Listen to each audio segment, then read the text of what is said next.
ಕಡಲೆ ಇರಲಿ, ಹಲಸಂದೆ ಬೀಜ, ಕಪ್ಪು ಕಡಲೆ ಅಥವಾ ಬಿಳಿ ಕಡಲೆ, ಎಲ್ಲವೂ ಸ್ವಾದಿಷ್ಟವಾಗುತ್ತೆ. ಭಾರತದ ಈ ದಿನದ ಚರ್ಚೆಯಲ್ಲಿ ನಾಗೇಂದ್ರ ರಾಜೀನಾಮೆ ತ್ಯಾಗಾನ ಅನಿವಾರ್ಯಾನ.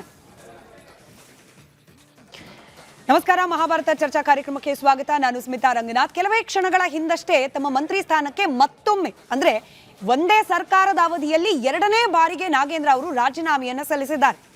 ಮನುಸ್ಮೃತಿಯ ಮಾತು ಬಂತು, ಮನುವಾದದ ಹೆಸರು ಬಂತು.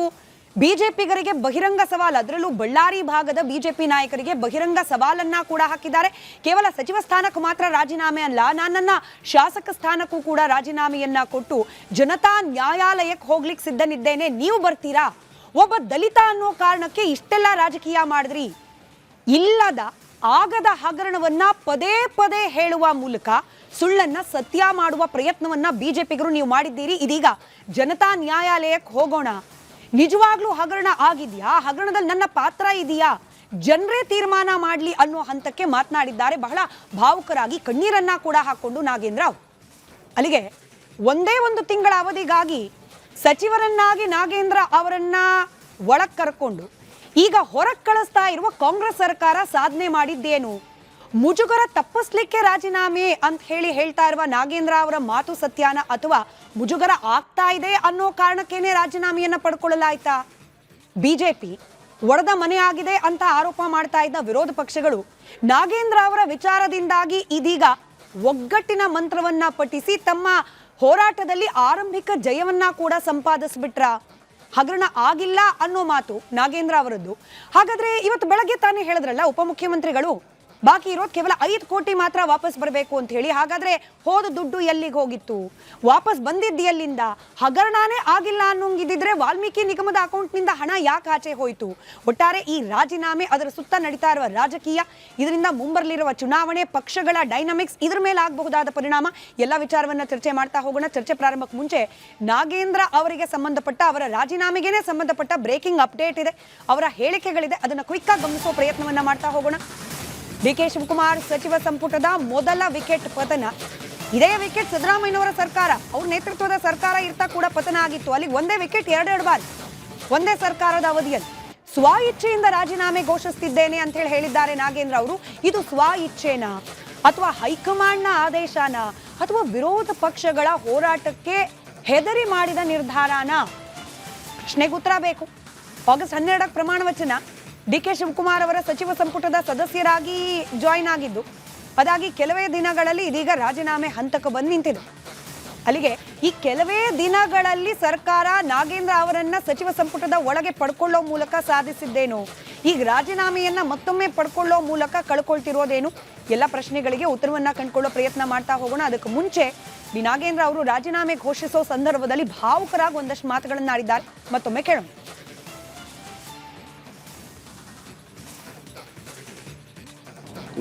ನನಗೆ ಆಗಿರುವಂಥ ಅನ್ಯಾಯವನ್ನು ನಾನು ಮನವಿ ಮಾಡ್ತಾ ಇದ್ದೀನಿ ನಮ್ಮ ವರಿಷ್ಠರ ಜೊತೆಗೆ. ನಮ್ಮ ಖರ್ಗೆಜಿ ಸಾಹೇಬರಾಗಿರ್ಬೋದು, ರಾಹುಲ್ ಗಾಂಧೀಜಿ ಅವರಾಗಿರ್ಬೋದು, ಮಾನ್ಯ ನಮ್ಮ ಮಾಜಿ ಮಂತ್ರಿಗಳಾದ ಸಿದ್ದರಾಮಯ್ಯ ಸಾಹೇಬರಾಗಿರ್ಬೋದು, ನಮ್ಮ ಮುಖ್ಯಮಂತ್ರಿ ಆಗಿರ್ಬೋದು, ಮತ್ತು ಎಂಟೈರ್ ನಮ್ಮ ಇರುವಂಥ ಎಲ್ಲ ವರಿಷ್ಠರಿಗೆ,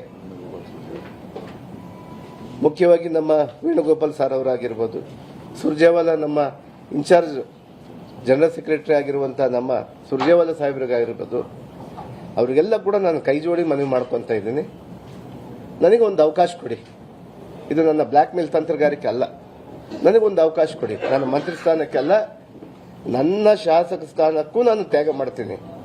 ಬನ್ನಿ ಅಖಾಡದಲ್ಲಿ ಹೋಗೋಣ ಅಂತ. ಇದೇ ಮನುವಾದಿಗಳಿಗೆ ನಾನು ಚಾಲೆಂಜ್ ಮಾಡ್ತಾ ಇದ್ದೀನಿ, ಸವಾಲನ್ನು ಎಸ್ತಾ ಇದ್ದೀನಿ. ಬನ್ನಿ ಜನತಾ ನ್ಯಾಯಾಲಯಕ್ಕೆ ಹೋಗೋಣ ಅಂತ. ನನ್ನ ಶಾಸಕ ಸ್ಥಾನಕ್ಕೂ ನಾನು ರಾಜೀನಾಮೆ ಮಾಡ್ತಾ ಇದ್ದೀನಿ ಇವತ್ತು. ಬನ್ನಿ ತಾವು ಸೋಕಾಲ್ ಲೀಡರ್ಸ್, ಬಳ್ಳಾರಿ ಲೀಡರ್ಸ್ ಇದ್ದೀರಲ್ಲ, ನೀವು ಪಕ್ಕದಲ್ಲಿ ನಿಂತು ಆರೋಪಿಗಳು ತಾವು, ಆರೋಪದಲ್ಲಿಲ್ಲ, ಆರೋಪಿಗಳೇ ತಾವು. ನನಗೆ ಆಗಿರುವಂಥ ಅನ್ಯಾಯವನ್ನು ನಾನು ಮನವಿ ಮಾಡ್ತಾ ಇದ್ದೀನಿ ನಮ್ಮ ವರಿಷ್ಠರ ಜೊತೆಗೆ. ನಮ್ಮ ಖರ್ಗೆಜಿ ಸಾಹೇಬರಾಗಿರ್ಬೋದು, ರಾಹುಲ್ ಗಾಂಧೀಜಿ ಅವರಾಗಿರ್ಬೋದು, ನಮ್ಮ ಬಳ್ಳಾರಿ ಜಿಲ್ಲೆಯ ಸಲುವಾಗಿ ಇವತ್ತು ಸೋಕಾಲ್ ಲೀಡರ್ಸ್ ಆಗಿರುವಂಥ ಇವತ್ತು ಬಿಜೆಪಿ ನಾಯಕರಿಗೆ ನಾನು ಸವಾಲನ್ನು ಎಸ್ತಾ ಇದ್ದೀನಿ. ಬನ್ನಿ ಸ್ವಾಮಿ, ಜನತಾ ನ್ಯಾಯಾಲಯಕ್ಕೆ ಹೋಗೋಣ. ಬನ್ನಿ, ನಾನು ಇವತ್ತು ರಾಜೀನಾಮೆ ಮಾಡಿ ಬರ್ತೀನಿ. ನಿನಗೆ ತಾಕತ್ತಿದ್ರೆ ನಮ್ಮ ಪಕ್ಷವನ್ನು ಎದುರಿಸ್ರಿ, ನೋಡ್ತೀವಿ ನಾವು. ನಮ್ಮ ಕಾಂಗ್ರೆಸ್ ಪಕ್ಷವನ್ನು ಎದುರಿಸ್ರಿ.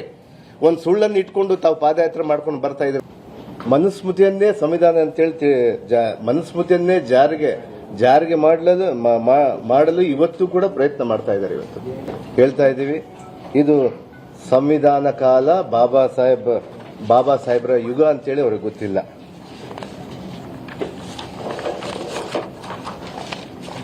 ಕಳೆದ ಉತ್ತರಕಾಂಡದಲ್ಲಿ, ರಾಮಾಯಣದ ಉತ್ತರಕಾಂಡದಲ್ಲಿ ತಾವು ಏನು ಈ ಸುಳ್ಳನ್ನು ವಾಲ್ಮೀಕಿ ಮಹರ್ಷಿಯ ಹಗರಣ ಅಂತೇಳಿ ಹೇಳ್ತಾ ಇದ್ದಾರಲ್ಲ, ಅದರಲ್ಲಿ ನನ್ನ ಪಾತ್ರ ಇಲ್ಲ ಇಲ್ಲ ಇಲ್ಲ ಅನ್ನುವುದನ್ನು ನಾನು ಜಗಜ್ಜಾಹಿರಾಗಿ ಮಾಡಿದ್ದೀನಿ. ವಾಲ್ಮೀಕಿ ನಿಗಮದ ಹಗರಣ, ಇದರಲ್ಲಿ ಮನುಸ್ಮೃತಿಯಲ್ಲಿ ಬಂತು, ಮನುವಾದ ಎಲ್ಲಿ ಬಂತು, ಹಗರಣ ಆಗಿಲ್ಲ ಅನ್ನೋ ಮಾತನ್ನ ಬಹಳ ಕಾನ್ಫಿಡೆಂಟ್ ಆಗಿ ಹೇಳ್ತಿದ್ದಾರೆ. ಹಾಗಾದ್ರೆ ಆನ್ ದ ಫ್ಲೋರ್ ಆಗ ಮುಖ್ಯಮಂತ್ರಿ ಆಗಿದ್ದ ಸಿದ್ದರಾಮಯ್ಯನವರು ಒಪ್ಕೊಂಡಿದ್ದೇನು? ಈಗ ಬಹಿರಂಗ ಸವಾಲು ಬಳ್ಳಾರಿಯ ಬಿಜೆಪಿ ನಾಯಕರಿಗೆ ಕೊಡ್ತಾ ಇದ್ದಾರೆ. ಹಾಗಾದ್ರೆ ಬಿಜೆಪಿ ಇದನ್ನು ಯಾವ ರೀತಿ ಸ್ವೀಕಾರ ಮಾಡುತ್ತೆ? ಇದೆಲ್ಲ ಪ್ರಶ್ನೆಗಳಿಗೆ ಉತ್ತರವನ್ನ ಕಂಡುಕೊಳ್ಳೋಣ. ಅದಕ್ಕೆ ಮುಂಚೆ ವೀಕ್ಷಕರೇ, ನಿಮಗೆ ಗೊತ್ತಿದೆ, ಮಹಾಭಾರತ ಚರ್ಚಾ ಕಾರ್ಯಕ್ರಮದ ಜನಾಭಿಪ್ರಾಯ ವೇದಿಕೆ ನಿಮಗಾಗಿ ಮುಕ್ತವಿರತಕ್ಕಂಥ ವೇದಿಕೆ. ಈ ರಾಜೀನಾಮೆಯನ್ನ ಪಡ್ಕೊಳ್ಳೋ ಮೂಲಕ ಇದು ತ್ಯಾಗನ ಅಥವಾ ಅನಿವಾರ್ಯನ ಅನ್ನೋ ಮಾತೇನೀಗ ಚರ್ಚೆಗೆ ಒಳಪಡ್ತಾ ಇದೆ. ಈ ಬಗ್ಗೆ ನಿಮ್ಮ ಅನಿಸಿಕೆ, ಅಭಿಪ್ರಾಯಗಳೇನು? ಇಡೀ ನಾಗೇಂದ್ರ ಅವರ ರೀ ಎಂಟ್ರಿ ಹಾಗೆ ರೀ ಎಕ್ಸಿಟ್ ಇದು ಡಿ.ಕೆ. ಶಿವಕುಮಾರ್ ಅವರ ನೇತೃತ್ವದ ಸರ್ಕಾರಕ್ಕೆ ಒಂದು ರೀತಿಯಲ್ಲಿ ಕಪ್ಪು ಚುಕ್ಕೆ ಆಗೋಯ್ತಾ? ಈ ಬಗ್ಗೆ ನಿಮ್ಮ ಅನಿಸಿಕೆ, ಅಭಿಪ್ರಾಯಗಳನ್ನ ಕೆಲವೇ ಕ್ಷಣಗಳಲ್ಲಿ ಸ್ಕ್ರೀನ್ನ ಕೆಳಭಾಗದಲ್ಲಿ ದೂರವಾಣಿ ಸಂಖ್ಯೆ ಹಾಗೆ ವಾಟ್ಸ್ಆಪ್ ಎಕ್ಸ್ ಖಾತೆಯ ಡೀಟೇಲ್ಸ್ ಕೂಡ ತೋರಿಸಲಾಗುತ್ತೆ. ಆ ಮೂಲಕ ಚರ್ಚೆಯಲ್ಲಿ ನೀವು ಕೂಡ ಜಾಯಿನ್ ಆಗಬಹುದು. ನಿಮ್ಮ ಪಾಲ್ಗೊಳ್ಳುವಿಕೆಯ ನಿರೀಕ್ಷೆಯೊಂದಿಗೆ ಚರ್ಚೆಯನ್ನು ಪ್ರಾರಂಭ ಮಾಡ್ತಾ ಇದ್ದೀನಿ. ಚರ್ಚೆಯಲ್ಲಿ ಕಾಂಗ್ರೆಸ್ ಪಕ್ಷದ ವಕ್ತಾರರಾದ ಸ್ವಾತಿ ಚಂದ್ರಶೇಖರ್ ಅವರಿದ್ದಾರೆ, ಹಿರಿಯ ಪತ್ರಕರ್ತರು, ರಾಜಕೀಯ ವಿಶ್ಲೇಷಕರಾದ ಬಸವರಾಜ್ ಇಟ್ನಾಳ್ ಸರ್ ಇದ್ದಾರೆ, ಹಾಗೆ ಜೆಡಿಎಸ್ ಪಕ್ಷದಿಂದ ನಾಗೇಂದ್ರ ಬಾಬು ಸರ್ ಇದ್ದಾರೆ, ಹಾಗೆ ಬಿಜೆಪಿಯಿಂದ ಗೋವಿಂದಾಸರಿ ಸರ್ ಇದ್ದಾರೆ. ನಮಸ್ಕಾರ, ಎಲ್ಲರಿಗೂ ಕಾರ್ಯಕ್ರಮಕ್ಕೆ ಸ್ವಾಗತ. ಸ್ವಾತಿ ಅವರೇ, ತಮ್ಮಿಂದಲೇ ಚರ್ಚೆಯನ್ನ ಪ್ರಾರಂಭ ಮಾಡ್ತಾ, ವಾಲ್ಮೀಕಿ ನಿಗಮ ಹಿಂದುಳಿದ ವರ್ಗಗಳಿಗೆ ಅಭಿವೃದ್ಧಿಗಾಗಿ ಮೀಸಲಿಡತಕ್ಕಂಥ ಹಣ ಅದು ಹಗರಣ ಆಗಿದೆ ಅನ್ನೋದನ್ನ ಸಿದ್ದರಾಮಯ್ಯನವರು ಕೂಡ ಒಪ್ಕೊಂಡಿದ್ರು. ಈಗ ಮನುವಾದ, ಮನುಸ್ಮೃತಿ ಇದೆಲ್ಲ ಯಾವಾಗ ಲಿಂಕ್ ಆಯಿತು? ಅದು ಯಾಕೆ ಪದೇ ಪದೇ ಮನುವಾದಿಗಳು, ಮನುಸ್ಮೃತಿಗಳು ಅಂತ ಹೇಳೋ ಮೂಲಕ ರಾಜೀನಾಮೆಯನ್ನ ಘೋಷಣೆ ಮಾಡಿದ್ರು ನಾಗೇಂದ್ರ ಅವರು ಅಂತ? ಇಡೀ ಬಳ್ಳಾರಿ ಜಿಲ್ಲೆಗೆ ಮತ್ತು ನಾನು ಕೇವಲ ಅವರನ್ನ ಸಮುದಾಯದ ನಾಯಕರನ್ನಾಗಿ ನಾನು ಸೀಮಿತಗೊಳಿಸೋದಿಲ್ಲ, ಆದರೂ ಕೂಡ ಆ ಒಂದು ಜನಾಂಗಕ್ಕೆ ಇವತ್ತು ಆಗಿರುವಂಥ ಒಂದು ದೊಡ್ಡ ಅನ್ಯಾಯ, ಎಸ್ಪೆಷಲಿ ಬಿಜೆಪಿ ಮತ್ತು JDS ಒಗ್ಗೂಡಿ ಮಾಡಿದಂಥ ಹೋರಾಟದಿಂದ ನಾನು ನೇರವಾಗಿ ಒಂದು ಆರೋಪವನ್ನು ಮಾಡ್ತಾ ಇದ್ದೀನಿ. ನನಗೆ ಅವರು ರಾಜೀನಾಮೆ ಕೊಡ್ತಾ ನಾನು ಅವ್ರ ಮಾತುಗಳನ್ನು ಕೇಳ್ತಾ ಇದ್ದೆ. The intent is very clear. ಈ ಹಿಂದೆ ರಾಮಕೃಷ್ಣ ಹೆಗಡೆ ಅವರು ರಾಜೀನಾಮೆಯನ್ನು ಕೊಟ್ಟಿದ್ರು. ಈ ಹಿಂದೆ JP ಪಕ್ಷದ ಎಷ್ಟೋ ನಾಯಕರು ರಾಜೀನಾಮೆಯನ್ನು ಕೊಟ್ಟಿದ್ರು. ಪ್ರೂವ್ ಮಾಡಿ ನಾನು ಮತ್ತೆ ಕ್ಯಾಬಿನೆಟ್ಗೆ ಬರ್ತೀನಿ ಅಂತ ಹೇಳಿದ್ರು, ಪ್ರೂವ್ ಮಾಡಿ ನಾನು ಮತ್ತೆ ಸರ್ಕಾರವನ್ನು ತೆಗೆದುಕೊಂಡು ಬರ್ತೀನಿ ಅಂತ ಹೇಳಿದ್ರು. ಸೊ ಅಂತಹ ನಾಯಕರ ಲಿಸ್ಟಲ್ಲಿ ಇವತ್ತಿನ ದಿನ ನಾಗೇಂದ್ರ ಅವರು ಸೇರಿದ್ದಾರೆ, ಇತಿಹಾಸವನ್ನು ರಚನೆ ಮಾಡಿದ್ದಾರೆ. That's A different story. But ಇವತ್ತಿನ ದಿನ ಈ ಒಂದು ಸಂದರ್ಭ ಸೃಷ್ಟಿ ಆಗಬಾರ್ದಿತ್ತು. ಅವತ್ತೇ ಯಾವಾಗ ಈ ಆರೋಪ ಅವ್ರ ಮೇಲೆ ಬಂತು, ಅವತ್ತಿನ ದಿನನೇ ಅವ್ರು ಡಿಸಿಷನ್ ತಗೊಂಡ್ರು. ಐ ಆಮ್ ಟಾಕಿಂಗ್ ಅಬೌಟ್ ಸಿದ್ದರಾಮಯ್ಯನವರ ಆವತ್ತಿನ ಕ್ಯಾಬಿನೆಟ್ನಲ್ಲಿ. ಅವರು ಅದರಿಂದ ಹೊರಗಡೆ ಬಂದರು. ಹೊರಗಡೆ ಬಂದ ನಂತರದಲ್ಲಿ ಆಲ್ರೆಡಿ ಒಂದು ಕ್ಲೀನ್ ಚಿಟ್ ಘೋಷಣೆ ಆಗಿರುವಂತಹ ಸಂದರ್ಭದಲ್ಲಿ ಇಡಿ ನಾನು ಹೇಳ್ಬಿಡ್ತೀನಿ ಸ್ಮಿತಾ ಅವರೇ, ಲೆಟ್ ಮಿ ಕಂಪ್ಲೀಟ್. ಇಡಿಯ ಎಷ್ಟೋ ದಾಖಲಾತಿಗಳಲ್ಲಿ ನಡೆಸಿರುವಂತಹ ಚರ್ಚೆಗಳಲ್ಲಿ ಏನೂ ಇಲ್ಲ, ಇದರಲ್ಲಿ ಹುರುಳಿಲ್ಲ ಅನ್ನುವಂತಹ ಮಾಹಿತಿಯನ್ನ ಮಾಧ್ಯಮದವರು ಕೂಡ ಎಷ್ಟೋ ಬಾರಿ ಬಿತ್ತರಿಸಿರುವಂತದ್ದು. ಸೊ ಇಂತಹ ಒಂದು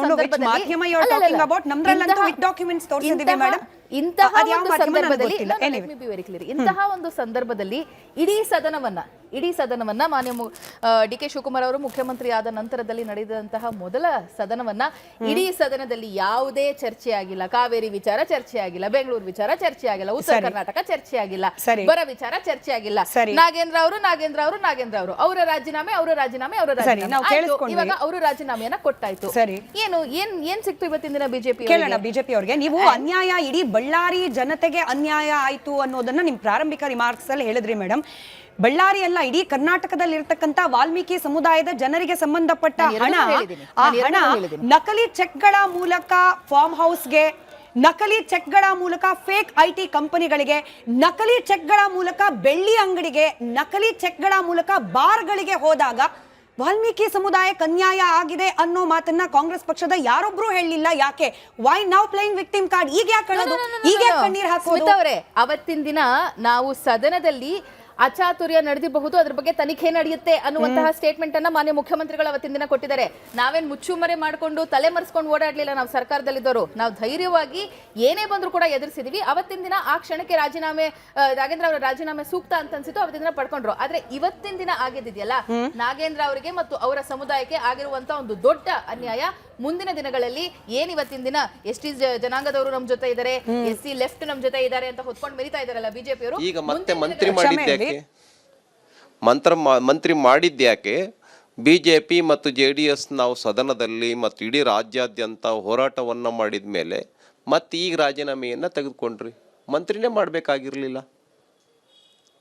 ಹಾಗಾಗಿ ಇದರಿಂದ ಏನಾಯಿತು ಅಂತ ಹೇಳಿದರೆ, ಇಡೀ ರಾಜ್ಯದಲ್ಲಿ ನಮ್ಮ ST ಸಮುದಾಯಕ್ಕೆ, ಆದಿವಾಸಿ ಸಮುದಾಯಕ್ಕೆ, ವಿದ್ಯಾರ್ಥಿಗಳಿಗೆ ಇದರಿಂದ ವಿದ್ಯಾರ್ಥಿಗಳಿಗೆ ಏನು ನ್ಯಾಯ ಸಿಗಬೇಕಾಗಿತ್ತು, ಸ್ಕಾಲರ್ಶಿಪ್ಪು ಇತ್ಯಾದಿ, ವಿದ್ಯಾರ್ಥಿಗಳ ಶುಲ್ಕ, ವಿದ್ಯಾರ್ಥಿಗಳಿಗೆ ಬೇಕಾಗಿರ್ತಕ್ಕಂಥ ಅನುಕೂಲತೆಗಳನ್ನು ಏನು ಕೊಡಬೇಕಾಗಿತ್ತು, ಅದೇ ಥರ ಆದಿವಾಸಿ ರೈತರು ಯಾರಿದ್ದಾರೆ, ST ಸಮುದಾಯದ ರೈತರು ಯಾರಿದ್ದಾರೆ ಅವ್ರಿಗೆ ಬೋರ್ವೆಲ್ಗಳನ್ನು ಏನು ಕೊಡಬೇಕಾಗಿತ್ತು, ಹಣಕಾಸಿನ ನೆರವನ್ನು ಬಡಬಗ್ಗರಿಗೆ ST ಸಮುದಾಯದಲ್ಲಿ ಏನು ಕೊಡಬೇಕಾಗಿತ್ತು, ಅದನ್ನು ಯಾವುದು ಕೊಡೋಕ್ಕಾಗಲಿಲ್ಲ. ಆ 187 ಕೋಟಿ ಹಣ 648 ಅಕೌಂಟ್ಗಳಿಗೆ ಹೋಗಿದೆ. ಒಂದೆರಡಲ್ಲ, ನನಗೆ ಕೊಟ್ಟಿರ್ತಕ್ಕಂಥ ಉತ್ತರದಲ್ಲಿ ಹೇಳ್ತಾ ಇದ್ದೀನಿ ಎಷ್ಟು ಅಕೌಂಟ್ಗಳಿಗೆ ಹೋಗಿದೆ ಅಂತ. 648 ಅಕೌಂಟ್ಗಳಿಗೆ ಹೋಗಿದೆ ಹಣ.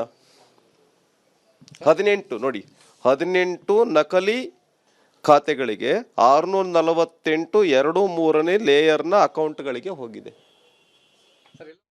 ಚಹಾದ ಸ್ವೀಟೆಸ್ಟ್ MDHD ಪ್ಲಸ್ ನಿಂದಲೇ ಬರುತ್ತೆ. ಗಂಟು ಕಟ್ಟಿಕೋ ಲವಂಗ, ಹಸಿರು ಏಲಕ್ಕಿಯಿಂದ ತುಂಬಿದ MDH++ ಮಸಾಲೆ. MDH right. ರಿಯಾಕ್ಷನ್ಗಳಾಗಿಂದಾಗ ಬಂದ ಹಾಗೆ ಅದನ್ನ ಲೈವ್ ನಲ್ಲಿ ತೋರಿಸೋ ಪ್ರಯತ್ನವನ್ನ ಕೂಡ ಮಾಡ್ತಾ ಹೋಗೋಣ. ಚರ್ಚೆಯನ್ನು ಮುಂದುವರಿಸ್ತಾ ಇಟ್ನಾಳ್ ಸರ್, ಸ್ವಾತಿ ಅವರು ಹೇಳಿದ್ರು ಇಡೀ ಬಳ್ಳಾರಿಯ ಜನರಿಗೆ ಆಗಿರುವಂತಹ ಅನ್ಯಾಯ ಇದು ಅಂತ ಹೇಳಿ. ಬಟ್ ಬೇಸಿಕ್ ಪ್ರಶ್ನೆ ಇರೋದು, ಆಯ್ತು ನೀವು ಅಷ್ಟು ಕಾನ್ಫಿಡೆಂಟ್ ಇದ್ದಿದ್ರೆ ಕಾಂಗ್ರೆಸ್ ಪಕ್ಷದ ಹೈಕಮಾಂಡ್ ನಾಯಕರು ನಾಗೇಂದ್ರ ಅವರ ಇನ್ವಾಲ್ವ್ಮೆಂಟೇ ಇಲ್ಲ, ಬಿಜೆಪಿಗರು ಒಂದು ಫಾಲ್ಸ್ ನರೇಟಿವ್ ಅನ್ನ ಸೆಟ್ ಮಾಡಿ ರಾಜ್ಯದ ಜನರ ದಿಕ್ಕು ತಪ್ಪಿಸೋ ಪ್ರಯತ್ನ ಮಾಡ್ತಿದ್ದಾರೆ ಅನ್ನೋದೇ ನಿಜವಾಗಿದ್ದಿದ್ರೆ ಯಾಕೆ ರಾಜೀನಾಮೆ ಪಡ್ಕೊಳ್ಬೇಕಾಗಿತ್ತು? ಕಣ್ಣೀರ್ ಯಾಕೆ ಹಾಕ್ಸ್ಬೇಕಾಗಿತ್ತು? ಪಾಪ ದಲಿತ ಸಮುದಾಯದ, ಹಿಂದುಳಿದ ಸಮುದಾಯದ ಒಬ್ಬ ನಾಗೇಂದ್ರ ಅಂತ ನಾಯಕರ ಕಣ್ಣಿಂದ ನೀರು ಬರೋ ಹಾಗೆ ಯಾಕೆ ಮಾಡಬೇಕಾಗಿತ್ತು? ನೀನಿರಪ್ಪ, ನಿನ್ ಬೆನ್ನಿಂದ ಇಡೀ ಕಾಂಗ್ರೆಸ್ ಪಕ್ಷ ಇದೆ, we will fight the opposition and prove them wrong ಹೇಳ್ಬೋದಾಗಿತ್ತು. ಈಗ ಒಂದೇ ಪ್ರಕರಣದಲ್ಲಿ ಒಬ್ಬರೇ ಮಂತ್ರಿ ಒಂದೇ ಸರ್ಕಾರದಲ್ಲಿ 2 ಬಾರಿ ರಾಜೀನಾಮೆ ಕೊಟ್ಟದ್ದು ಇದು ಮೊದಲೇ ಸರ್ತಿ ಬಹುಶಃ ಕರ್ನಾಟಕ ಇತಿಹಾಸದಲ್ಲಿ. ಒಂದೇ ಪ್ರಕರಣ, ಅದೇ ಸರ್ಕಾರ, ಅದೇ ಮಂತ್ರಿ 2 ಬಾರಿ ರಾಜೀನಾಮೆ ಕೊಡೋದು ಅಂದರೆ, ಈಗ ಏನು ನಾಗೇಂದ್ರ ಮಾತಾಡಿದ್ರಲ್ಲ, ಮೊದಲು ಏನು ಹೇಳಿದ್ರು, ಸ್ವಇಚ್ಛೆಯಿಂದ ಕೊಡ್ತಾ ಇದ್ದೇನೆ. ಸ್ವಇಚ್ಛೆಯಿಂದ ಕೊಡೋ ಮನುಷ್ಯ ಎಂದೋ ಕೊಡ್ಬೋದಾಗಿತ್ತು, ಅಥವಾ ನಾನು ಬರೋದು ಬೇಡ ಅಂತ ಹೇಳ್ಬೋದಾಗಿತ್ತು. ನನ್ನನ್ನು ಸಂಪುಟ ಸೇರಿಸ್ಕೋಬೇಡಿ, ನನ್ನ ಮೇಲೆ ಆರೋಪ ಇದೆ ಅಂತ ಹೇಳ್ಬೇಕಾಗಿತ್ತು. ಅವಾಗ ಹಿಂದುಳಿದ ವರ್ಗಗಳ ನಾಯಕರ ಅನ್ಸ್ಕೊಂಡಂಥ ಮನುಷ್ಯನಿಗೆ ಒಂದು ನೈತಿಕ ನೆಲೆಗಟ್ಟು ಸಿಗೋದು, ನೈತಿಕ ಒಂದು ಮುಖ ಇರೋದು. ಆಮೇಲೆ ಸ್ವಇಚ್ಛೆ ಅಂತ ಹೇಳ್ತಾ ಕೊನೆಗೆ ಏನು ಹೇಳ್ತಾರೆ, ಮನುವಾದಿಗಳ ಒತ್ತಡ, ಮನುವಾದಿಗಳು ಹಾಗೆ ಮನುಸ್ಮೃತಿ, ಈ ಥರದ ಒಂದು ಸಮುದಾಯಕ್ಕೆ ಆದ ಅನ್ಯಾಯ, ಜನತೆಗೆ ಆದ ಅನ್ಯಾಯ, ಇದೆಲ್ಲವೂ ಕೂಡ ಈ ಒಂದು ತಂತ್ರಗಾರಿಕೆ ಆ ಜನತೆಯನ್ನು, ಆ ಸಮುದಾಯವನ್ನು ಮತ್ತು ನಿಜವಾಗಿಯೂ ಮನುಸ್ಮೃತಿಯನ್ನು, ಮನುವಾದವನ್ನು ಟೀಕಿಸುವ ಜನರನ್ನು ಕೂಡ ಅವಮಾನ ಮಾಡ್ತದೆ ಇದು. ಯಾಕಂದ್ರೆ ಈ ಮನುಸ್ಮೃತಿ, ಮನುವಾದ, ದಲಿತ, ಪರಿಶಿಷ್ಟ ಜಾತಿ ಸಂಬಂಧನೇ ಇಲ್ಲದ ನ್ಯಾರೇಟಿವ್ ಇದು. There is a crime, a criminality has been admitted on the floor of the house, none other than by the chief minister. Criminality has been admitted. Who is the criminal? ಕಳ್ಳತನ ಆಗಿದೆ ಅಂತ ಒಪ್ಕೊಂಡಿದ್ದೀರಿ, ನಾನು ಕಳ್ಳ ಅಲ್ಲ ಅಂದ್ರೆ ಹೆಂಗೆ? ನೀವು ಅದರ ಮುಖ್ಯಸ್ಥರು, ನೀವು ನೈತಿಕ ಹೊಣೆಗಾರಿಕೆ ಹೊತ್ತೇ ಅವತ್ತು ರಾಜೀನಾಮೆ ಕೊಟ್ಟಿರೋದು. ಈಗ ಈ ನರೇಟಿವ್ ಇದೆಯಲ್ಲ, ಮತ್ತೆ ಒಂದು ಸವಾಲು ಎಸಿತಾರೆ, ಶಾಸಕ ಹುದ್ದೆಗೂ ರಾಜೀನಾಮೆ ಕೊಡ್ತೇನೆ, ನೋಡ್ಕೊಳ್ಳೋಣ ನಿಮ್ಮನ್ನ. ಅದು ಬೇರೆನೇ ವಿಚಾರ. ಈ ದೇಶದಲ್ಲಿ ಚುನಾವಣೆ ಒಬ್ಬ ಮನುಷ್ಯನ ಪ್ರಾಮಾಣಿಕತೆಯ ಟೆಸ್ಟ್ ಅಲ್ವೇ ಅಲ್ಲ. ಈ ದೇಶದಲ್ಲಿ ಚುನಾವಣೆ ಒಬ್ಬ ಮನುಷ್ಯನ ಜನಪ್ರಿಯತೆ ಟೆಸ್ಟ್ ಅದು. ಈ ದೇಶದಲ್ಲಿ ಡಕಾಯತರು ಸಂಸತ್ಗೆ ಹೋಗಿದ್ದಾರೆ, ನಿಜ ಸಂತರು ಹೋಗಿದ್ದಾರೆ, ಕ್ರಿಮಿನಲ್ಸ್ ಹೋಗಿದ್ದಾರೆ. ಹೀಗೆಲ್ಲ ಇರುವಾಗ ಅದು ನೋಡ್ಕೊಂಡ್ಬಿಡ್ತೇನೆ. ಜನರ ನ್ಯಾಯಾಲಯ ಅಲ್ಲ ಚುನಾವಣೆ ಅಂದ್ರೆ, ಜನರ ನ್ಯಾಯಾಲಯ ಅಲ್ಲ. ಆಮೇಲೆ ಸ್ವಾತಿ ಅವರು ಒಂದೆರಡು ಉದಾಹರಣೆ ಚುನಾವಣೆ ಜನರ ನ್ಯಾಯಾಲಯ ಅಂತ ಅಲ್ಲ ಅಂತ ಯಾಕೆ ಹೇಳ್ತೀರಿ ನೀವು? It's not. Why not? It is not. That's just what I No, told don't you. take it in literal sense. It is a test of popularity, not test of your integrity. Anyways, definitely it is not. Let me complete. Swati, let me complete. ಒಂದೆರಡು ಉದಾಹರಣೆ ಹೇಳಿದ್ರು ಸ್ವಾತಿ ಅವರು ರಾಮಕೃಷ್ಣ ಹೆಗಡೆ ಅವರ ಬಗ್ಗೆ. ರಾಮಕೃಷ್ಣ ಹೆಗಡೆ ಮೊಟ್ಟ ಮೊದಲು ರಾಜೀನಾಮೆ ಕೊಟ್ಟಿದ್ದು 1984ರ ಚುನಾವಣೆಯಲ್ಲಿ ಅವರ ಜನತಾ ಪಕ್ಷಕ್ಕೆ ಕರ್ನಾಟಕದಲ್ಲಿ ವಿಧಾನಸಭಾ ಕ್ಷೇತ್ರಗಳಲ್ಲಿ ಹೀನಾಯ ಸೋಲು ಆದಾಗ, ಯಾಕಂದ್ರೆ ಅಲ್ಲಿ ರಾಜೀವ್ ಗಾಂಧಿ ಇಂದಿರಾ ಗಾಂಧಿ ಅವರ ಹತ್ಯೆಯ ನಂತರ ಒಂದು ಅನುಕಂಪದ ಅಲೆ ಮೇಲೆ ದೇಶಾದ್ಯಂತ ಹೆಚ್ಚು ಸಂಖ್ಯೆಗಳಲ್ಲಿ ಗೆದ್ದು ಬಿಡ್ತಾರೆ. ಆ ಒಂದು ನೈತಿಕ ಹೊಣೆಗಾರಿಕೆ ಹೊತ್ತು ಕೊಟ್ಟಿದ್ದವರು ಯಾವ ಕ್ರಿಮಿನಾಲಿಟಿಗಲ್ಲ. ಅದಕ್ಕೋಸ್ಕರ ಮತ್ತೆ ಆಯ್ಕೆಯಾಗಿ ಬರ್ತಾರೆ. ಮತ್ತೆ ಮುಂದುವರಿದು ಅವರು ರಾಜೀನಾಮೆ ಕೊಟ್ಟಿದ್ದು ರೇವಜಿತ ಹಗರಣದಲ್ಲಿ. ರೇವಜಿತ ಹಗರಣದಲ್ಲಿ ರಾಜೀನಾಮೆ ಕೊಟ್ಟಾದ್ಮೇಲೆ ಬೊಮ್ಮಾಯಿ ಮುಖ್ಯಮಂತ್ರಿ ಆಗ್ತಾರೆ. Then Hegde doesn't come back at all. ಈ ರೀತಿಯ ಬೇರೆ ಬೇರೆ ಕಥನಗಳು. ಹಾಗಾಗಿ ಏನಾಗಿದೆ ಅಂದ್ರೆ, ಇವತ್ತು ಮೂಡ ಹಗರಣದ ಬಗ್ಗೆ ನಾವು ಮಾತಾಡಿದ್ರೆ ಅಹಿಂದ ಸ್ವಾಭಿಮಾನ ಸಮಾವೇಶ ಸದನದಲ್ಲಿ ಚರ್ಚೆ ಮಾಡೋದಿಲ್ಲ. ಒಬ್ಬ ನಾಯಕನ ಒಂದು ಇಲಾಖೆಯಲ್ಲಿ ಭ್ರಷ್ಟಾಚಾರ ನಡೆದಿದೆ ಅಂತ ಆದ್ಮೇಲೆ ಅದು ಒಂದು ಸಮುದಾಯಕ್ಕೆ ಒಂದು ಎಂಟೈರ್ ಕಲೆಕ್ಟಿವ್ ಏನಂತಾರೆ ಅದಕ್ಕೆ ಸಮುದಾಯಕ್ಕೆ ಅನ್ವಯಿಸೋದಿದೆಯಲ್ಲ, ಇಟ್ ಈಸ್ ರಿಯಲಿ ಪರ್ವರ್ಟ್ ಪಾಲಿಟಿಕ್ಸ್. ರಾಜಕೀಯವನ್ನು ವಿರೂಪಗೊಳಿಸೋ ಪ್ರಯತ್ನಗಳು ಇವೆಲ್ಲ. ಯಾಕಂದ್ರೆ ನಿಮ್ಮ ನಾಯಕ ಅನ್ಕೊಳ್ಳೋನು ಪರಿಶಿಷ್ಟ ಪಂಗಡದವರಾಗಿರ್ಲಿ ಅಥವಾ ಮೇಲೋಗದ ವರ್ಗದವರಾಗಿರ್ಲಿ, ತನ್ನ ನಾಯಕ ಅನ್ಕೊಳ್ಳುವಂತ ಮನುಷ್ಯ ಸ್ವಚ್ಛ ಪರಿಶುದ್ಧ ಇರ್ಬೇಕಂತ ಅಪೇಕ್ಷೆ ಮಾಡೋದಿಲ್ವಾ? ಸರಿ, ಕರೆಕ್ಟ್ ಇದೆ ದಾಸರಿ ಸರ್. ಇವಾಗ 25 ದಿನದಲ್ಲೇ ರಾಜೀನಾಮೆ, ಇದು ಮನುವಾದಿಗಳು ಮಾಡಿದ ಹೋರಾಟಕ್ಕೆ ಅನಿವಾರ್ಯವಾಗಿ ಒಂದು ಸುಳ್ಳನ್ನ ನಿಜ ಅಂತ ಒಪ್ಕೊಂಡು ಅನಿವಾರ್ಯವಾಗಿ ಸ್ಟೆಪ್ ಡೌನ್ ಆಗೋ ತರದಲ್ಲಿ ಬಂದ್ಬಿಡ್ತು. ನಾನು ತಪ್ಪೇ ಮಾಡಿಲ್ಲ, ಮುಖ್ಯಮಂತ್ರಿ ಕೂಡ ಹೇಳಿದ್ದಾರೆ ತಪ್ಪು ಮಾಡಿಲ್ಲ ಅಂತ ಹೇಳಿ, ಆದ್ರೂ ಕೂಡ ರಾಜೀನಾಮೆ ಕೊಡ್ತಿದ್ದೀನಿ. ಯಾಕೆ? 100 ಹಾರ್ಸ್ ಪವರ್ ಅಲ್ಲಿ, ಅವರೇ ಹೇಳಿದ್ ಸರ್, 100 ಹಾರ್ಸ್ ಪವರ್ ಅಲ್ಲಿ ಓಡ್ತಾ ಇರುವ ಡಿ ಕೆ ಶಿವಕುಮಾರ್ ಅವರ ಸರ್ಕಾರಕ್ಕೆ ನಾನು ಸ್ಲೋ ಡೌನ್ ಮಾಡಬಾರ್ದು ಅನ್ನೋ ಕಾರಣಕ್ಕೆ ಯಾಕೆ ಮನುವಾದಿಗಳಾದ ನೀವು ಅಂದ್ರೆ ಬಿಜೆಪಿ ಅವರು ಅವ್ರ ಹತ್ರ ಸುಳ್ಳು ಹೇಳಿಸ್ಬಿಟ್ಟು ರಾಜೀನಾಮೆ ಪಡ್ಕೊಳ್ಳೋ ಪ್ರಯತ್ನ ಮಾಡಿದ್ರಿ? ಮೊಟ್ಟ ಮೊದಲನೇದಾಗಿ ತಾವು ಪ್ರಾರಂಭದಲ್ಲಿಯೇ ತ್ಯಾಗವೋ ಮತ್ತು ಅನಿವಾರ್ಯವೋ ಅನ್ನೋ ಒಂದು ಪ್ರಶ್ನಾರ್ಥಕ ಚಿಹ್ನೆಯೊಂದಿಗೆ ನೀವು ಪ್ರಾರಂಭ ಮಾಡಿದ್ದೀರಲ್ಲ, ನನಗನ್ನಿಸ್ತದೆ ಆ ತ್ಯಾಗ ಅನ್ನೋದು ನಾಗೇಂದ್ರ ಅವರಿಗೆ ಅಪ್ಲಿಕಬಲ್ ಆಗಲ್ಲ, ಅಸಲ್ ಕಾಂಗ್ರೆಸ್ಗೆ ಅಪ್ಲಿಕಬಲ್ ಆಗಲ್ಲ. ಅದು ಅನಿವಾರ್ಯದ ಒಂದು ಮೂಲ ತತ್ವದ ಆಧಾರದ ಮೇಲೆ ಇವತ್ತು ಅವರು ರಾಜೀನಾಮೆ ಕೊಟ್ಟಿರೋದು.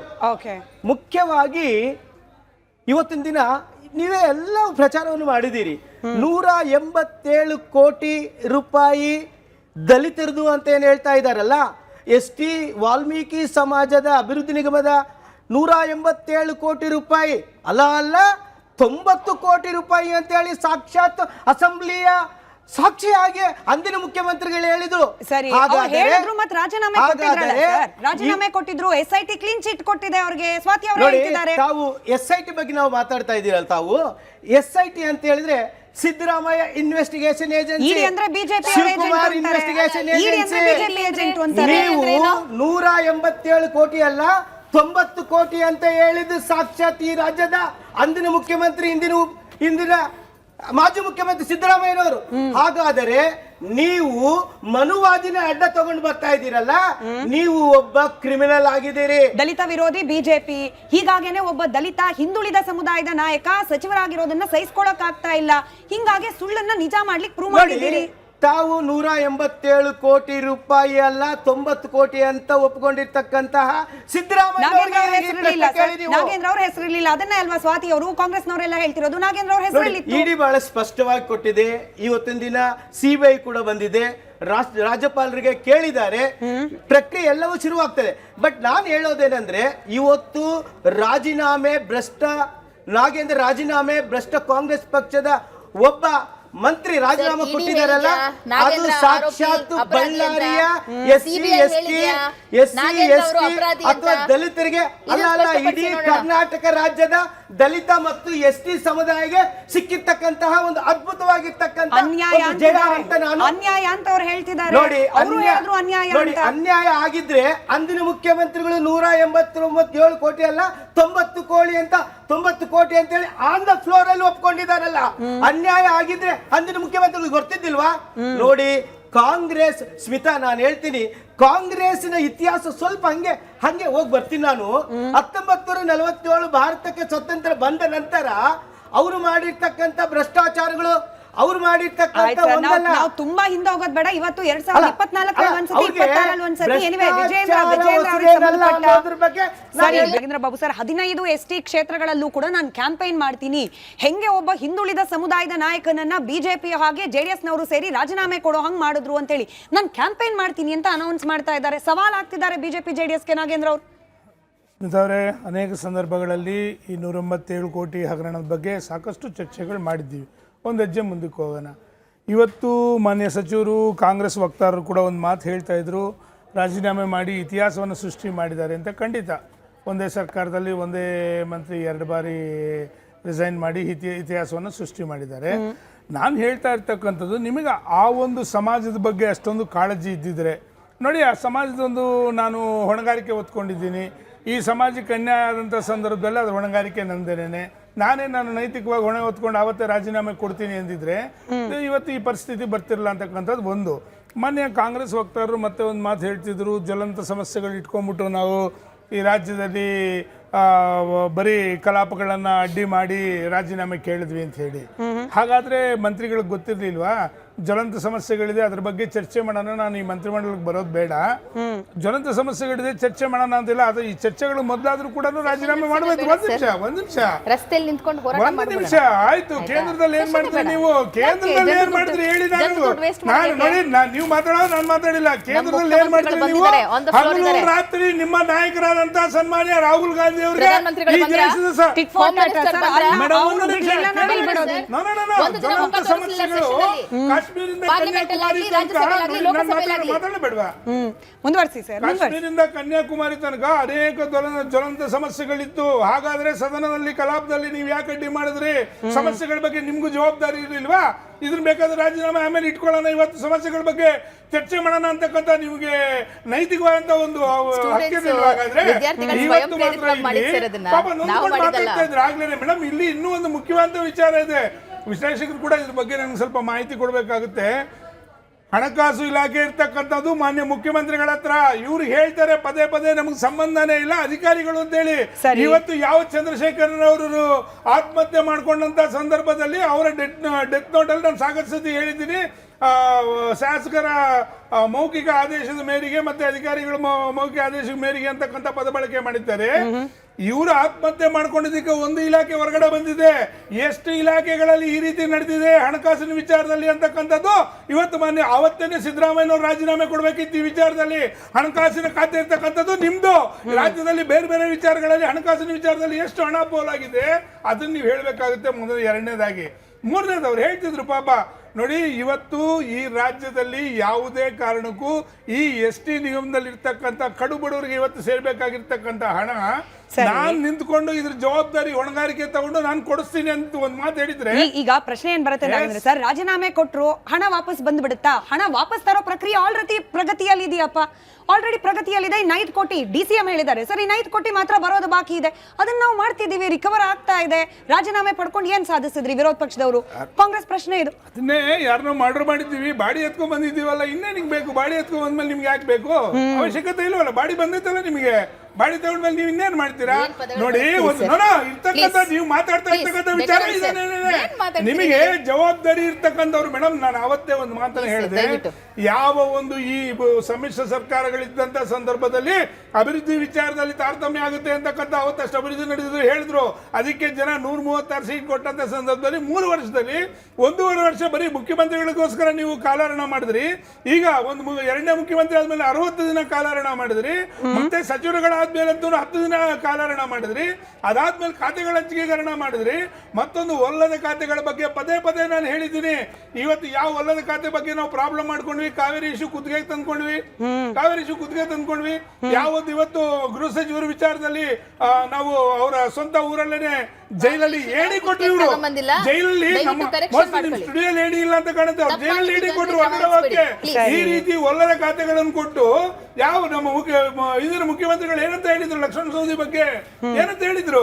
ಇವರು ಸಾರ್ವಜನಿಕ ಜೀವನದಲ್ಲಿ ಓಡಾಡಕ್ಕೂ ಲಾಯಕ್ಕಿಲ್ಲ ಅಂತಕ್ಕಂಥವ್ರನ್ನ ಕರ್ಕೊಂಡ್ಬಂದು ಇವತ್ತು ಸಚಿವರನ್ನು ಮಾಡಿದ್ದೀರಾ ಅಂತಂದ್ರೆ ಈ ರಾಜ್ಯದ ಅಭಿವೃದ್ಧಿ ಬಗ್ಗೆ ನೀವೇನ್ ಮಾತಾಡ್ತೀರಾ?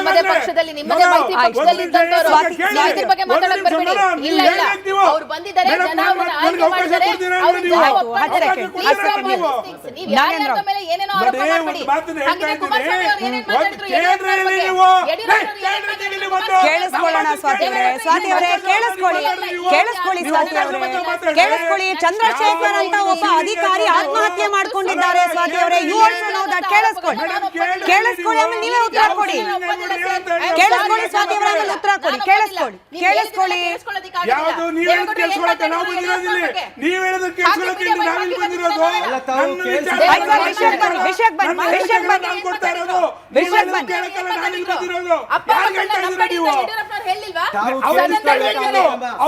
ನಿಮಗೆ ಮೇಡಮ್ ಸ್ವಾತಿ ಅವರೇ 20 ಸೆಕೆಂಡ್ ಕೇಳಿಸ್ಕೊಳ್ಳಿ.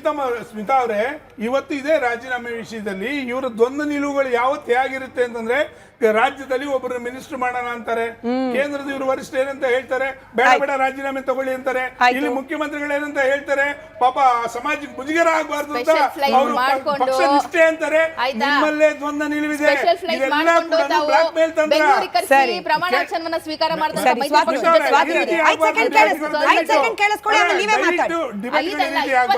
ಕೇಳಿಸ್ಕೊಳ್ಳಿ ಸ್ವಾತಿ ಅವರೇ, ಕೇಳಿಸ್ಕೊಳ್ಳಿ. ನಾನು ಸರ್ ವಿಷಯಕ್ಕೆ ಬನ್ನಿ, ಬೇಗ. ಆಮೇಲೆ ಹೇಳ್ತಾ ಇದ್ದೀನಿ, ಆಮೇಲೆ ಕೇಳಿ ನಾನು ಯಾಕೆ ರಾಜೀನಾಮೆಗಳು ಕೇಳಿದ್ವಿ ವಿರೋಧ ಪಕ್ಷಗಳು ಅಂತಕ್ಕಂಥ ನಮಗೂ ಕೂಡ ಸನ್ಮಾನ್ಯ ಎಚ್ ಡಿ ರೇವಣ್ಣ ಅವರು ಕೊಟ್ಟಿದ್ರು ಬರಗಾಲದ ಬಗ್ಗೆ ಚರ್ಚೆ ಮಾಡಿ ಅಂತ ಹೇಳಿ. ಯಾಕೆ ಇವ್ರನ್ನ ಇಷ್ಟೊಂದು ಸೀರಿಯಸ್ ತಗೊಂಡ್ವಿ ಅಂತಂದ್ರೆ, ಅಧಿಕಾರದಲ್ಲಿ ಇದ್ದಂತ ಸಂದರ್ಭದಲ್ಲೇ ಇವ್ರು ಹೇಳ್ತಾರೆ, ನನ್ನ ಇಲಾಖೆ ಅಧಿಕಾರಿಗಳ ಹತ್ರನೇ ನನಗೂ ಮಾಹಿತಿ ಇಲ್ಲ ಈ ರೀತಿ ಆಗಿರೋದು ಅಂತ ಹೇಳಿ. ಇವತ್ತು ನೀವು ಮತ್ತೆ ಅಲ್ಲಿನ ಮಂತ್ರಿಗಳಾದ್ರೆ ನಿಮ್ಮ ಅಧಿಕಾರವನ್ನು ಉಪಯೋಗಿಸಿಕೊಂಡು ಸಾಕ್ಷಿಗಳನ್ನ ಇಲಾಖೆ ನಾಶ ಮಾಡಕ್ ನೀವು ಪ್ರಯತ್ನ ಪಡೋದಿಲ್ಲ. ಸರಿ. ಈ ರೀತಿ ಆಗೋದಾದ್ರೆ ಬಡವರಿಗೆ ನ್ಯಾಯ ಸಿಗುತ್ತೆ. ಆಯ್ತು, ಸ್ವಾತಿ ಈ ಅವರೇ, ಕಾರಣಕ್ಕಂತ ಆಯ್ತು ಸರ್, 25 ದಿನಗಳ ಅವಧಿಯಲ್ಲಿ 25 ದಿನದ ಅವಧಿಗೋಸ್ಕರ ನಾಗೇಂದ್ರ ಅವರನ್ನ ಮಂತ್ರಿ ಮಾಡಿ ಕಾಂಗ್ರೆಸ್ ಪಕ್ಷ ಗಳಿಸಿದ್ದೇನು? ಈಗ ಕಾನ್ಫಿಡೆಂಟ್ ಇತ್ತು ಅವ್ರೇನು ತಪ್ಪು ಮಾಡಿಲ್ಲ ಅಂತಂದ್ರೆ ರಾಜೀನಾಮೆ ಪಡ್ಕೊಳ್ಳೋ ಮೂಲಕ ಕಳ್ಕೊಳ್ತಿರೋದೇನು ಕಾಂಗ್ರೆಸ್ ಪಕ್ಷ ಅಂತ?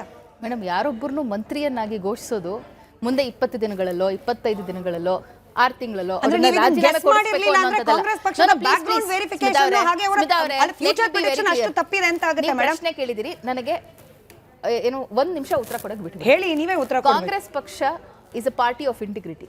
ಇದು ಎಲ್ರಿಗೂ ಕೂಡ ದೇಶದಲ್ಲಿ ಗೊತ್ತಿರುವಂಥದ್ದು. ಯಾವಾಗ ದೇಶದಲ್ಲಿ ದೊಡ್ಡ ದೊಡ್ಡ ವಿಚಾರಗಳು ನಡೆದಿದೆ, ಮೇ ಬಿ ಅದು ಮುಂಬೈ ಅಟ್ಯಾಕ್ ಆಗಿರಬಹುದು, ಅಥವಾ ಪಿ ವಿ ನರಸಿಂಹರಾವ್ ಅವರ ಕಾಲದಲ್ಲಿ ಆದಂತಹ ಕೆಲವೊಂದಿಷ್ಟು ಘಟನೆಗಳಾಗಿರಬಹುದು, ಈ ಎಲ್ಲಾ ಸಂದರ್ಭದಲ್ಲಿ ಒಂದ್ ನಿಮಿಷ ಇರಿ ಸರ್, ನಾನು ಮಾತಾಡೋದು ಮುಗಿಸ್ಬಿಡ್ತೀನಿ. ನೀವು ಮಾತಾಡ್ಬೇಕಾದ್ರೆ ನಾನು ಮಾತಾಡ್ಲಿಲ್ಲ, ನೀವು ಮಾತಾಡ್ಬೇಕಾದ್ರೆ ನಾನು ಮಾತಾಡ್ಲಿಲ್ಲ. Please listen to me. ಆಯ್ತಾ? Congress party is a party of integrity. ದೇಶದಲ್ಲಿ ಈಗ ಸಮಯ ನಾವು ಮಾತನಾಡ್ತಿರೋದು ನಾಗೇಂದ್ರ ಅವರು ವಾಲ್ಮೀಕಿ ಹಾಗನ್ನ ಅದಕ್ಕೆ ಮಾತಾಡೋಣ. ಭೂಫೋರ್ಸ್ಗೆ ಹೋಗೋದು ಬೇಡ, 1947 ಹೋಗೋದು. ಆಗಿರೋದಿಷ್ಟೇ. ಕೇಂದ್ರದಲ್ಲಿ ಜನ ಸ್ವಯಂ ಪ್ರೇರಿತವಾಗಿ, ಸ್ಟೂಡೆಂಟ್ ಸ್ವಯಂ ಪ್ರೇರಿತವಾಗಿ, ವಿದ್ಯಾರ್ಥಿಗಳು ರಸ್ತೆಗಿಳಿದು, ಆಯ್ತಾ, ಧರ್ಮೇಂದ್ರ ಪ್ರಧಾನ್ ಅವರ ರಾಜೀನಾಮೆಯನ್ನ ಪಡ್ಕೊಂಡ್ರು. ಆ ಜಿದ್ದು ಕರ್ನಾಟಕದ ಬಿಜೆಪಿಯಲ್ಲಿ ಇವತ್ತಿನ ದಿನ ಇರುವಂತದ್ದು.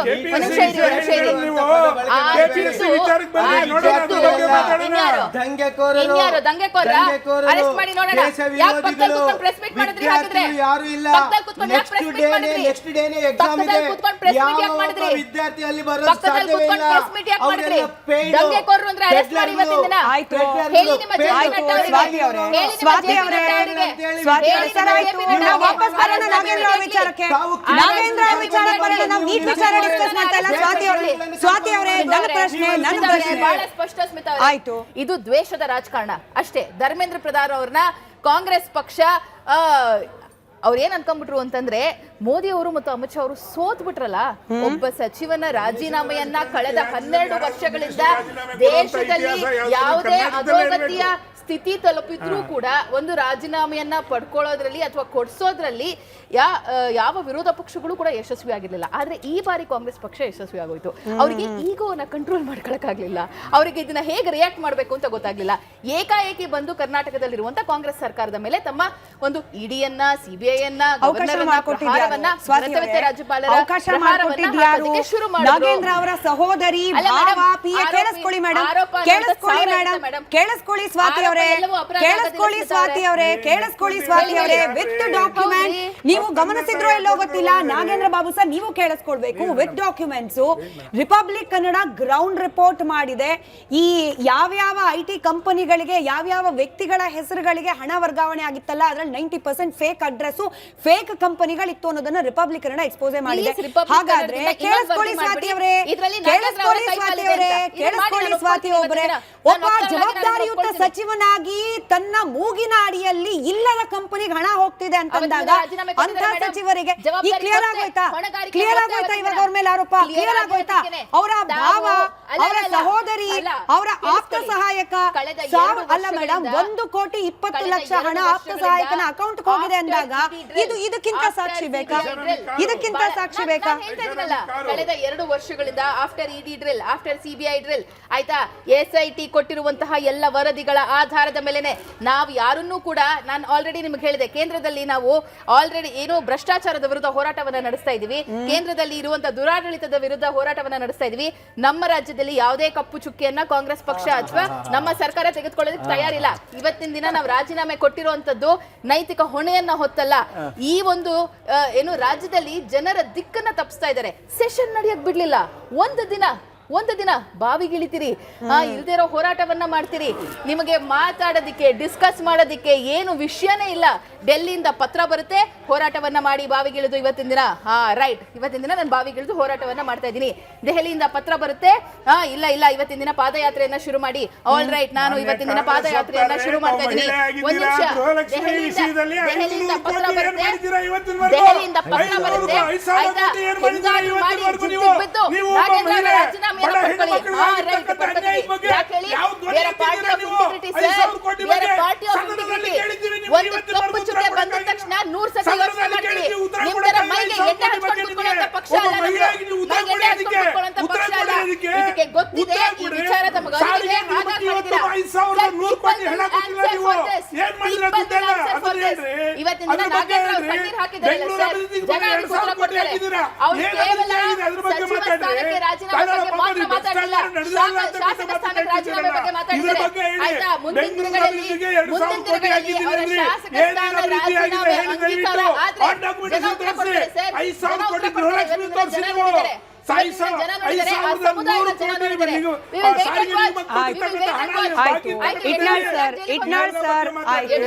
ಆರೋಪ ಪ್ರತ್ಯಾರೋಪಗಳು, ಸಮರ್ಥನೆಗಳು ಮುಂದುವರಿಯುತ್ತೆ. ಸ್ವಾತಿ ಅವರೇ, ವಿಚಾರ ನಾಗೇಂದ್ರ ಅವ್ರದ್ದಿದೆ. ನಾಗೇಂದ್ರ ಬಾಬು ಸರ್, ವಿಷಯಕ್ಕೆ ಬನ್ನಿ. ಬಟ್ ಇಲ್ಲ, ಇಟ್ನಾಳ್ ಸರ್ ಮಾತ್ರ ನಾನೇನಿಲ್ಲ. ಸ್ವಾತಿ ಮೇಡಮ್ ಆಯ್ತು, ಕೇಳಿಸ್ಕೊಂಡ್ವಿ ನಾವು. ಸ್ವಾತಿ ಮೇಡಮ್ ನಾವು ಕೇಳಿಸ್ಕೊಂಡ್ವಿ, ನಾಗೇಂದ್ರ ಸರ್ ಕೇಳಿಸ್ಕೊಂಡ್ವಿ. ವಿಷಯಾಂತರ ಆಗೋದ್ ಬೇಡ. Useless issue. DK ಶಿವಕುಮಾರ್ ಅವರ ಪ್ರಕಾರ ಸ್ವಾತಿ ಅವರೇ ನಾವು ಕೇಳಿಸ್ಕೊಂಡ್ವಿ, ಸಾಕು. ಸ್ವಾತಿ ಅವರೇ ಸರ್, ಇಲ್ಲಿ ಪರ್ಸನಲ್ ಜಗಳಕ್ಕೆ ಅವಕಾಶ ಇಲ್ಲ. ವಿಷಯಾಂತರ ಆಗ್ತಿದ್ದೀರಿ ಇಟ್ನಾಳ್ ಸರ್. ಯೂಸ್ಲೆಸ್ ಅಥವಾ ಇಶ್ಯೂಲೆಸ್ ಇಶ್ಯೂವನ್ನ ಇಟ್ಕೊಂಡು ಇಶ್ಯೂ ಮಾಡ್ಲಿಕ್ಕೆ ಹೊರಟಿದೆ ಬಿಜೆಪಿ ಅನ್ನೋ ಹೇಳಿಕೆ CM DK ಶಿವಕುಮಾರ್ ಅವ್ರ ಬಾಯಿಂದ ಬಂದಿದೆ. ಬಟ್ ಈ ಹೋರಾಟ ಏನ್ ಬಿಜೆಪಿ ಮಾಡ್ತು, ಹೋರಾಟ ಪಾದಯಾತ್ರೆ ಮಾಡ್ತೀವಿ ಅಂತ ಹೇಳ್ತು, ಕಾಂಗ್ರೆಸ್ ಹೆದರ್ತಾ, ಬಿಜೆಪಿ ಹೆದರಿ. ನನಗೆ ಲೈವ್ ರಿಪೋರ್ಟಿಂಗ್ ಇದೆ, ನಮ್ಮ ಪ್ರತಿನಿಧಿ ಅಭಿಷೇಕ್ ನೇರ ಸಂಪರ್ಕದಲ್ಲಿದ್ದಾರೆ ಹೆಚ್ಚಿನ ಮಾಹಿತಿಯೊಂದಿಗೆ. ಅಭಿಷೇಕ್ ನನ್ನ ಧ್ವನಿ ತಲುಪ್ತಾ ಇದ್ರೆ, ಏನ್ ನಡೀತಿದೆ ಸದ್ಯಕ್ಕೆ? ರಾಜೀನಾಮೆ ಆಯ್ತು, ಎಲ್ಲಿದ್ದಾರೆ ನಾಗೇಂದ್ರ ಅವರು?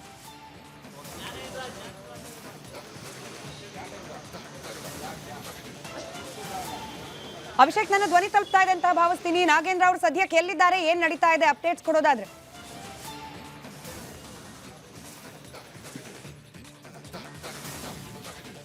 ರೈತ ಸಂಪರ್ಕ ಮತ್ತೊಮ್ಮೆ ಪಡೆದುಕೊಳ್ಳೋ ಪ್ರಯತ್ನ ಮಾಡೋಣ. ಮುಖ್ಯಮಂತ್ರಿಗಳನ್ನು ಭೇಟಿ ಆಗ್ಲಿಕ್ಕೆ ಹೋಗಿದ್ದಾರೆ ನಾಗೇಂದ್ರ ಅವರು ಅನ್ನೋದೊಂದು ಮಾಹಿತಿ ಲಭ್ಯವಾಗ್ತಾ ಇರೋದು.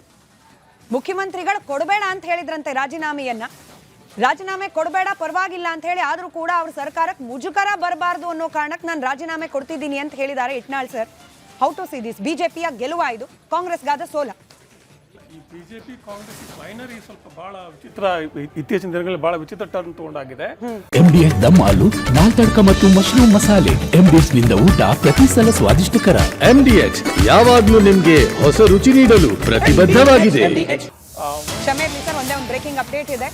ಇವತ್ತು ರಾಜೀನಾಮೆ ಅಂಗೀಕಾರ ಆಗಲ್ಲ ಅನ್ನೋ ಮಾಹಿತಿ ಸಿಗ್ತಾ ಇದೆ. ಬೇರೆ ರಾಜ್ಯದ ಪ್ರವಾಸದಲ್ಲಿದ್ದಾರೆ ರಾಜ್ಯಪಾಲರು.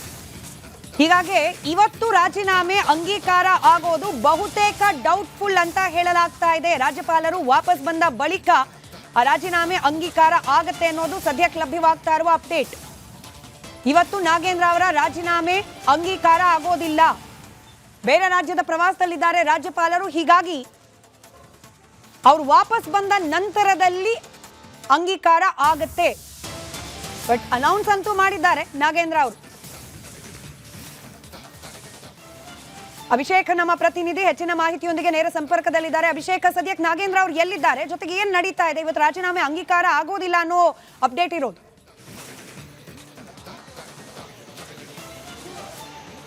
ಸ್ಮಿತಾ, ಸದ್ಯದ ಮಟ್ಟಿಗೆ ನಾಗೇಂದ್ರ ರಾಜೀನಾಮೆ ಕೊಟ್ಟಿದ್ದಾರೆ ಅನ್ನೋದ್ರ ಮಾತ್ರ ಸತ್ಯ ಆಗುತ್ತೆ. ಆದರೆ ಅಂಗೀಕಾರ ಆಗಬೇಕಾಗಿರೋದು ರಾಜ್ಯಪಾಲರ ಮುಖಾಂತರ. ಈಗ DK ಶಿವಕುಮಾರ್ ಅವರು ಮುಖ್ಯಮಂತ್ರಿಗಳು ಅವರ ನಿವಾಸದ ಮುಂದೆ ಇದ್ದೇವೆ. ಮೊದಲನೇದಾಗಿ ಏರ್ಪೋರ್ಟ್ನಲ್ಲಿ ಮಾತನಾಡಿದಂಥ ಸಂದರ್ಭದಲ್ಲಿ ನಾಗೇಂದ್ರ ಅವರು ಹೈಕಮಾಂಡ್ಗೆ, ಮುಖ್ಯಮಂತ್ರಿಗಳಿಗೆ, ಸರ್ಕಾರಕ್ಕೆ ಮುಜುಗರ ಆಗದಂಥ ಕ್ರಮವನ್ನು ವಹಿಸ್ತೇನೆ ಅಂತ ತಿಳಿಸಿದರು. ಅಲ್ಲಿ ರಾಜೀನಾಮೆ ಕೊಡ್ತೇನೆ ಅಂತ ಹೇಳಿರಲಿಲ್ಲ. ಪರೋಕ್ಷವಾಗಿ ಹೈಕಮಾಂಡ್ ಯಾವ ಆದೇಶವನ್ನು, CM ಯಾವ ಆದೇಶವನ್ನು ನೀಡ್ತಾರೆ ಅದನ್ನು ಪಾಲಿಸ್ತೇವೆ ಅಂತ ಹೇಳಿದರು.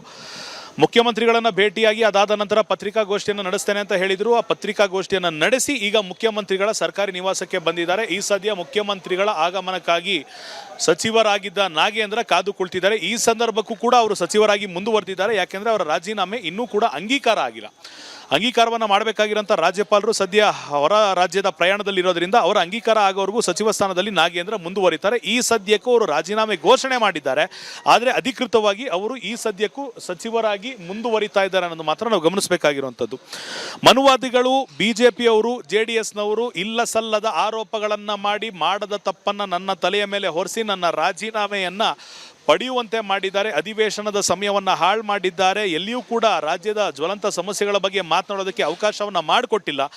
ಮುಖ್ಯಮಂತ್ರಿಗಳಿಗೆ, ಕ್ಯಾಬಿನೆಟ್ ಸಚಿವರಿಗೆ, ಸರ್ಕಾರಕ್ಕೆ ಆಗಬಹುದಾದಂಥ ಒಂದಿಷ್ಟು ಬೇಸರವನ್ನು ಅಥವಾ ಅವರಿಗೆ ಆಗಬಹುದಾದಂಥ ಎಂಬ್ಯಾರಸ್ಮೆಂಟ್ ಅಂತ ಏನು ಹೇಳ್ತೇವೆ ಅದನ್ನು ತಡೆಯುವಂಥ ನಿಟ್ಟಿನಲ್ಲಿ ನಾನು ಸರ್ಕಾರಕ್ಕೆ ಮುಜುಗರ ಆಗಬಾರ್ದು ಅಂತ ಮುನ್ನೆಚ್ಚರಿಕಾ ಕ್ರಮವಾಗಿ ರಾಜೀನಾಮೆಯನ್ನು ನೀಡ್ತಿದ್ದೇನೆ ಅಂತ ನಾಗೇಂದ್ರ ಘೋಷಣೆ ಮಾಡಿರುವಂಥದ್ದು. ಒಂದಿಷ್ಟು ಎಮೋಷನಲ್ ಆಗಿರೋದನ್ನು ನಾವು ಗಮನಿಸಿದ್ದೇವೆ. ಅವರಿಗೆ ಬೇಸರ ಆಗಿತ್ತು, ಕಣ್ಣೀರನ್ನು ಹಾಕಿದ್ರು. ಮಾಡದ ತಪ್ಪಿಗೆ 2 ಬಾರಿ ರಾಜೀನಾಮೆಯನ್ನು ನೀಡಿದ್ದೇನೆ ಎಂದು ಸಂದೇಶವನ್ನು ಕೊಟ್ಟರು. ಮೊದಲನೇದಾಗಿ ಸಿದ್ದರಾಮಯ್ಯನವರು ಮುಖ್ಯಮಂತ್ರಿ ಆಗಿದ್ದಂಥ ಸಂದರ್ಭದಲ್ಲಿ ರಾಜೀನಾಮೆಯನ್ನು ಕೊಟ್ಟರು, ಜೈಲಿಗೆ ಹೋದ್ರು, 3 ತಿಂಗಳಿದ್ರು, ವಾಪಸ್ ಬಂದರು. ಈ ಸದ್ಯದ ಮಟ್ಟಿಗೆ ಅವರ ವಿರುದ್ಧ ಇರುವಂಥ ಆರೋಪಗಳನ್ನು ಈಗ ಕೋರ್ಟ್ ಆಗಿರ್ಬೋದು ಅಥವಾ ವಿವಿಧ ಸಂಸ್ಥೆಗಳು ತನಿಖೆಯನ್ನು ಮುಂದುವರಿಸ್ತಾ ಇದೆ. ಯಾವುದೇ ಕಾರಣಕ್ಕೂ ಆತನ ತಪ್ಪಿಲ್ಲ ಅಂತ ಗೊತ್ತಾದ ನಂತರವಷ್ಟೇ ಹೈಕಮಾಂಡ್ ನಾಗೇಂದ್ರರವರನ್ನ ಮತ್ತೊಮ್ಮೆ ಸಂಪುಟಕ್ಕೆ ಸೇರಿಸಿಕೊಳ್ತು ಅನ್ನೋದು ನಾಗೇಂದ್ರರವರ ವಾದ ಆಗಿದೆ. ಅವರ ಸಹೋದ್ಯೋಗಿಗಳ ಸಂಪರ್ಕದಲ್ಲಿ ನಮ್ಮ ಇನ್ನೊಬ್ಬ ಪ್ರತಿನಿಧಿ ಚಂದ್ರಶೇಖರ್ ನೇರ ಸಂಪರ್ಕದಲ್ಲಿದ್ದಾರೆ. ಚಂದ್ರಶೇಖರ್, ಏನು ಅಪ್ಡೇಟ್ಸ್ ಇದೆ ಸದ್ಯಕ್ಕೆ, ಏನು ನಡೀತಾ ಇದೆ?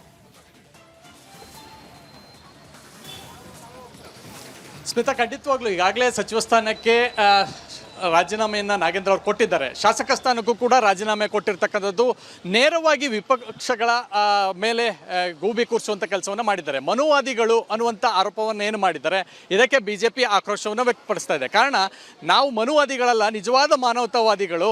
ನೀವು ಮಾಡಿರ್ತಕ್ಕಂಥ ಹಗರಣವನ್ನು ಮುಚ್ಚಿಟ್ಕೊಳ್ಳೋದಕ್ಕೆ ನಮ್ಮ ಮೇಲೆ ಯಾಕೆ ಆರೋಪವನ್ನು ಮಾಡ್ತಾ ಇದ್ದೀರಾ ಅನ್ನುವಂಥ ಆಕ್ರೋಶವನ್ನು ವ್ಯಕ್ತಪಡಿಸ್ತಾ ಇರ್ತಕ್ಕಂಥದ್ದು. ಈಗ ನಮ್ಮ ಮೇಲೆ ಆರೋಪವನ್ನು ಮಾಡ್ತಾ ಇದ್ದೀರಾ ಸರಿ, ಆದರೆ ಇದಕ್ಕೆ ಮೊದಲು ರಾಜೀನಾಮೆ ಕೊಟ್ಟಿರಲ್ಲ 2024ರಲ್ಲಿ. ಆಗ ರಾಜೀನಾಮೆ ಏನು ನಾವು ಕೇಳಿದ್ವಾ, ನೀವೇ ಅಲ್ವಾ ಕೊಟ್ಟಿದ್ದು, ನಿಮ್ಮ ಪಕ್ಷದಿಂದಲೇ ತೆಗೆದುಕೊಂಡಿದ್ದು ಅನ್ನುವಂಥ ಗಂಭೀರ ಆರೋಪವನ್ನು BJPಯಿಂದ ಮಾಡ್ತಾ ಇರ್ತಕ್ಕಂಥದ್ದು.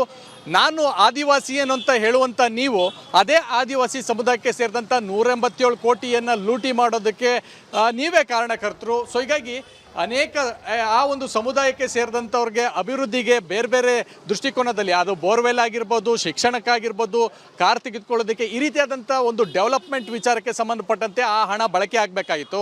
ಆದರೆ ನೀವು ಮಾಡಿದಂಥ ಒಂದೇ ಒಂದು ತಪ್ಪಿನಿಂದ ಆ ಹಣ ಚುನಾವಣೆಗೆ ಹೋಯ್ತು, ಬೇರೆ ಬೇರೆ ರೀತಿಯಾದಂಥ ಬಳಕೆಗೆ ಹೋಯ್ತು, ಯಾವುದೋ ಅಕೌಂಟಿಗೆ ಹೋಗಿ ಸೇರ್ತು, ಲ್ಯಾಂಬೋರ್ಗಿನಿ ಕಾರ್ ತೆಗೆದುಕೊಳ್ಳುವಂಥ ಕೆಲಸವನ್ನು ಮಾಡಿದ್ರಿ. ಈ ರೀತಿಯಾದಂಥ ಒಂದು ಕೆಲಸವನ್ನು ನೀವು ಮಾಡಿರ್ತಕ್ಕಂಥದ್ದು. ಸೊ ನಮ್ಮ ಮೇಲೆ ಆರೋಪ ಮಾಡುವಂಥದ್ದು ಸರಿಯಲ್ಲ.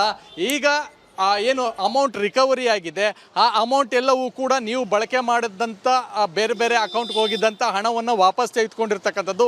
ನೀವು ಮಾಡಿರ್ತಕ್ಕಂಥ ತಪ್ಪಿನಿಂದ ನೀವೀಗ ರಾಜೀನಾಮೆಯನ್ನು ಕೊಟ್ಟಿದ್ದೀರಾ, ನಮ್ಮ ಮೇಲೆ ಆರೋಪ ಮಾಡುವಂಥದ್ದು ಸರಿಯಲ್ಲ ಅನ್ನುವಂಥದ್ದು ವಿಪಕ್ಷಗಳ ನೇರ ವಾಗ್ದಾಳಿ. ಇನ್ನು ಬಳ್ಳಾರಿಗೆ ಬನ್ನಿ ಅನ್ನುವಂಥ ಒಂದು ಸವಾಲನ್ನು ಅಭಿಷೇಕ್ ನಮ್ಮ ಪ್ರತಿನಿಧಿ ಮುಖ್ಯಮಂತ್ರಿಗಳ ನಿವಾಸದ ಮುಂದಿದ್ದಾರೆ. ನಾಗೇಂದ್ರ ಅವರು ಕೂಡ ಅಲ್ಲೇ ಇದ್ದಾರೆ ಅನ್ನೋ ಮಾಹಿತಿ. ಅಭಿಷೇಕ್, ರಾಜೀನಾಮೆ ಅಂಗೀಕಾರ ಟೆಕ್ನಿಕಲಿ ಆಗೋದಿಲ್ಲ, ಬಟ್ ಈಗ ಮಾತುಕತೆ ಹಂತದಲ್ಲಿ ನಡೀತಾ ಇದೆ. ಬಹುಶಃ ಸಮಾಧಾನ, ಮುಂದಿನ ಪ್ಲಾನಿಂಗ್ ಇತ್ಯಾದಿ ಇತ್ಯಾದಿ, ಏನ್ ಡೀಟೇಲ್ಸ್ ಇದೆ?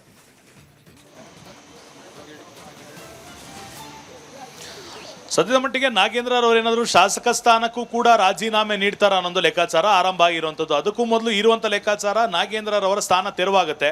ಆ ಸ್ಥಾನದಲ್ಲಿ ಕಾಂಗ್ರೆಸ್ ಪಕ್ಷದಿಂದ ಯಾರನ್ನ ಸಚಿವ ಸ್ಥಾನಕ್ಕೆ ಮುಂದುವರಿಸಬೇಕು, ಜಾತಿ ಲೆಕ್ಕಾಚಾರ, ಜಿಲ್ಲಾವಾರು ಲೆಕ್ಕಾಚಾರ ಆರಂಭ ಆಗಿರುವಂಥದ್ದು. ಅನೇಕ ಜನ ಶಾಸಕರು ಸಚಿವಾಕಾಂಕ್ಷಿಗಳಾಗಿದ್ರು, ಯಾರಿಗೂ ಕೂಡ ಸಚಿವ ಸ್ಥಾನ ಸಿಕ್ಕಿರಲಿಲ್ಲ. ಅದೇ ಸಂದರ್ಭದಲ್ಲಿ ನಾಗೇಂದ್ರರವರು ಕಳಂಕ ಹೊತ್ತಿದ್ರು ಕೂಡ ಅವರನ್ನ ಸಚಿವರನ್ನಾಗಿ ಮಾಡಿದ್ದಾರೆ. ಇಂಥ ವ್ಯಕ್ತಿಯನ್ನ ಮುಂದುವರಿಸೋದು ಬೇಕಿತ್ತ ಅನ್ನೋದು ವಿರೋಧ ಪಕ್ಷಗಳು ಕೇಳೋದಿರಲಿ, ಸ್ವಪಕ್ಷದಲ್ಲಿರುವಂಥ ಒಂದಿಷ್ಟು ಶಾಸಕರಿಗೆ ಅಸಮಾಧಾನ ಆಯಿತು. ಅವರು ಬಹಿರಂಗವಾಗಿ ಅದನ್ನ ಡಿ.ಕೆ. ಶಿವಕುಮಾರ್ ಅವರ ಹತ್ರ ಹೇಳಿದ್ರು, ಬಿ.ಕೆ. ಹರಿಪ್ರಸಾದ್ ಅವರ ಹತ್ರ ಹೇಳಿದ್ರು, ಸಿದ್ದರಾಮಯ್ಯನವರ ಹತ್ರ ಹೇಳಿದ್ರು. ಆದರೆ ಮಾಧ್ಯಮಗಳ ಮುಂದೆ ಹೇಳಿರಲಿಲ್ಲ. ಅಂತರಂಗವಾಗಿ ಆಫ್ ದ ರೆಕಾರ್ಡ್ ಮಾತನಾಡುವಂಥ ಸಂದರ್ಭದಲ್ಲಿ ತಿಳಿಸಿದ್ರು ಅಂತ ನೀವೆಲ್ಲರೂ ಗಮನಿಸಬೇಕಾಗುತ್ತೆ. ಮತ್ತೊಂದು ಕಡೆಗೆ ರಾಜೀನಾಮೆ ಪತ್ರವನ್ನ ಖುದ್ದು ಕೈಯಾರೆ ನೀಡಬೇಕು ಅಂತ ಸದ್ಯದ ಮಟ್ಟಿಗೆ ನಾಗೇಂದ್ರರವರು ಸಿಎಂ ರವರ ಸರ್ಕಾರಿ ನಿವಾಸದಲ್ಲಿ ಈ ಸದ್ಯದವರೆಗೂ ಕುಳಿತುಕೊಂಡಿದ್ದಾರೆ. ಸಿಎಂ ರವರು ರವೀಂದ್ರ ಕಲಾಕ್ಷೇತ್ರದಲ್ಲಿರುವಂಥ ಕಾರ್ಯಕ್ರಮದಲ್ಲಿದ್ದಾರೆ.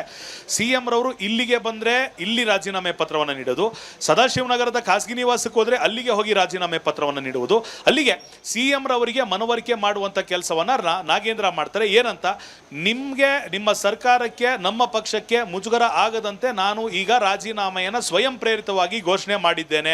ಯಾರ ಒತ್ತಡವೂ ಇಲ್ಲ, ಹೈಕಮಾಂಡ್ ನಿರ್ದೇಶನವೂ ಇಲ್ಲ, ನನ್ನ ರಾಜೀನಾಮೆ ಪಡೀರಿ ಅಂತ ಯಾರೂ ಕೂಡ ಪಕ್ಷದಿಂದ ಹೇಳಿಲ್ಲ. ಆದರೂ ಕೂಡ ಸ್ವ ಇಚ್ಛೆಯಿಂದ ನಾನು ರಾಜೀನಾಮೆಯನ್ನು ನೀಡಿದ್ದೇನೆ ಅಂತ ಮಾಧ್ಯಮದಲ್ಲೂ ಕೂಡ ಘೋಷಣೆ ಮಾಡಿದ್ದೇನೆ. ಆದರೆ ವಾಟ್ ನೆಕ್ಸ್ಟ್? ನಾನು 2 ಬಾರಿ ಸಚಿವನಾಗಿದ್ದೆ, ಒಂದೇ ಕಾಂಗ್ರೆಸ್ ಸರ್ಕಾರ, ಸಿದ್ದರಾಮಯ್ಯನವರ ಅವಧಿಯಲ್ಲೂ ಸಚಿವನಾಗಿದೆ, ರಾಜೀನಾಮೆ ತೆಗೆದುಕೊಂಡ್ರು. ಡಿ.ಕೆ. ಶಿವಕುಮಾರ್ ಅವರ ಕಾಲದಲ್ಲೂ ಸಚಿವನಾಗಿದ್ದೆ, ರಾಜೀನಾಮೆ ತೆಗೆದುಕೊಂಡ್ರು. ಮುಂದಿನ ನನ್ನ ರಾಜಕೀಯ ಭವಿಷ್ಯ ಏನು? ಒಂದು ವೇಳೆ ಒಳ್ಳೆಯ ಸ್ಥಾನಮಾನವನ್ನ ಕಾಂಗ್ರೆಸ್ ಇವರಿಗೆ ನೀಡದೆ ಹೋದಂತ ಸಂದರ್ಭದಲ್ಲಿ ಮುಂದಿನ ಚುನಾವಣೆಯಲ್ಲಿ ಇವರಿಗೆ ಅವಕಾಶವನ್ನ ನೀಡ್ತಾರಾ ಇಲ್ವಾ ಅನ್ನೋದು ಒಂದು ಪ್ರಶ್ನೆ ಆಗುತ್ತೆ. ಒಂದು ವೇಳೆ ಕಾಂಗ್ರೆಸ್ ಸರ್ಕಾರ ಬಂತು ಅಂದ್ರೆ ಇವ್ರನ್ನ ವಾಪಸ್ ಮಂಡಲಕ್ಕೆ ಸೇರಿಸ್ಕೊಳ್ತಾರಾ ಇಲ್ವಾ ಅನ್ನೋದು ಪ್ರಶ್ನೆ ಆಗುತ್ತೆ. ಆದ್ರೆ ಈಗ ನನಗೆ ಆಗಿರುವ ಮುಜುಗರಕ್ಕೆ, ಬೇಸರಕ್ಕೆ, ರಾಜಕೀಯದ ಲಾಸ್ಗೆ ಯಾರು ಹೊಣೆಯನ್ನ ಹೊರ್ತಾರೆ ಅನ್ನೋದು ಮಾತನ್ನು ಕೂಡ ಈಗ ಡಿ.ಕೆ. ಶಿವಕುಮಾರ್ ಅವರು ಮುಂದೆ ಇಡುವಂಥದ್ದು. ಒಂದು ವೇಳೆ ಸಚಿವರಾಗಿದ್ದವರಿಗೆ ಬೋರ್ಡ್ನ ಒಂದು ಅಧ್ಯಕ್ಷ ಸ್ಥಾನವನ್ನು ಕೊಡ್ತೇನೆ ಅಂದ್ರೆ ಯಾವುದೇ ಕಾರಣಕ್ಕೂ ಡಿಮೋಷನ್ ಅನ್ನ ಯಾವ ರಾಜಕಾರಣಿ ಕೂಡ ಒಪ್ಕೊಳ್ಳೋದಿಲ್ಲ. ಈ ಕಾರಣದಿಂದಾಗಿ ವಾಟ್ ನೆಕ್ಸ್ಟ್ ಅನ್ನೋ ಒಂದು ಪ್ಲಾನ್ ಈ ಸದ್ಯದ ಮಟ್ಟಿಗೆ ನಾಗೇಂದ್ರರವರು ಮಾಡುವಂತ ಅನಿವಾರ್ಯತೆ ಅವ್ರ ಮುಂದೆ ಕೂಡ ಇದೆ. ಸರಿ, ಮತ್ತಷ್ಟು ಬ್ರೇಕಿಂಗ್ ಅಪ್ಡೇಟ್ ಬರ್ತಾ ಇದೆ. ಸಚಿವ ಸ್ಥಾನಕ್ಕೆ ನಾಗೇಂದ್ರ ಅವರ ರಾಜೀನಾಮೆ ವಿಚಾರ ಸದ್ಯಕ್ಕೆ ಮುಖ್ಯಮಂತ್ರಿಗಳ ನಿವಾಸದಲ್ಲಿ ವೇಟ್ ಮಾಡ್ತಾ ಇದ್ದಾರಂತೆ. ಇನ್ನು ಪಾದಯಾತ್ರೆ ನಡೆಸೋಕೆ ಬಿಜೆಪಿ ಪಡೆ ಏನ್ ಪ್ಲಾನ್ ಮಾಡಿತ್ತು ಅದು ಮುಂದುವರಿಯುತ್ತೆ ಅಂತ ಹೇಳಿ ವಿಜಯೇಂದ್ರ ಅವರು ಕೂಡ ಹೇಳಿದ್ದಾರೆ.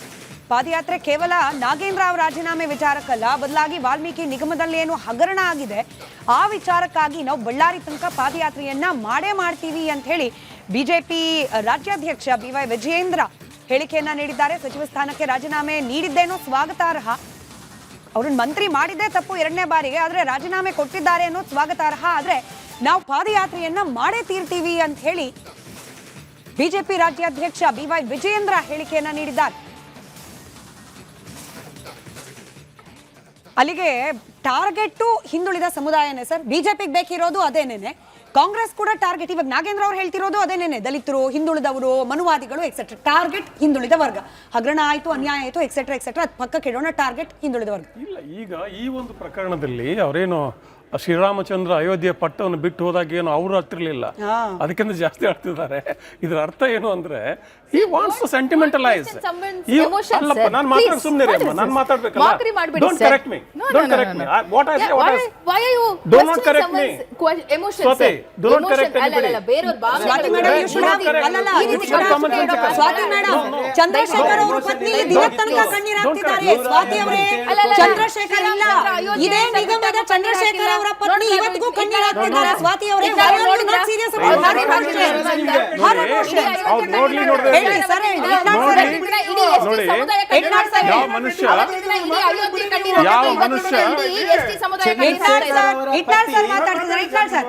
ಯಾವ ಮನುಷ್ಯ ತನ್ನದೇ ಸಮುದಾಯಕ್ಕೆ ಮೀಸಲಿಟ್ಟ ಹಣವನ್ನ ದುರುಪಯೋಗ ಆಗೋದನ್ನ ಕಂಡು ಕಾಣದಂತೆ ಇದ್ದಲ್ಲ, ಆಗ ಕಣ್ಣೀರು ಬರಬೇಕಿತ್ತು. ಎಕ್ಸಾಕ್ಟ್ಲಿ. ಆಮೇಲೆ ಅವಾಗ್ಲೂ ಕೂಡ ಆ ಡಿಬೇಟ್ ಇದು ಒಂದು ಮಾತು ಹೇಳ್ತಿದ್ದೆ ನಾನು, ಅನ್ಸುತ್ತೆ ನಿಮ್ಗೆ ಜ್ಞಾಪಕ ಇರ್ತದೆ.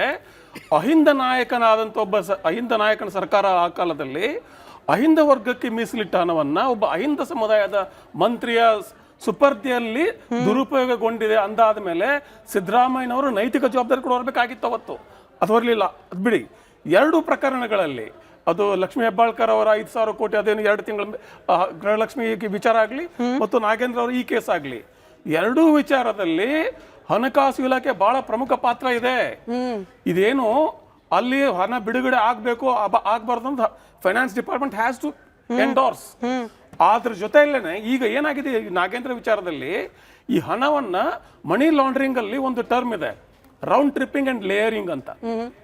ರೌಂಡ್ ಟ್ರಿಪ್ಪಿಂಗ್ ಅಂದ್ರೆ ಒಂದರಿಂದ ಇನ್ನೊಂದರಿಂದ ಮತ್ತೊಂದು ಅಕೌಂಟ್ಗೆ ಹಾಕ್ತಾ ಹೋಗಿ ಅದು ಏನೋ ಟ್ರೇಸ್ ಆಗದಿರ್ತ ಮಾಡಿ ಕೊನೆಗೆ ಅದನ್ನ ಲೇಯರ್ ಬೈ ಲೇಯರ್ ತಕೊಳ್ತಾ ಹೋಗೋದು ಅದನ್ನ.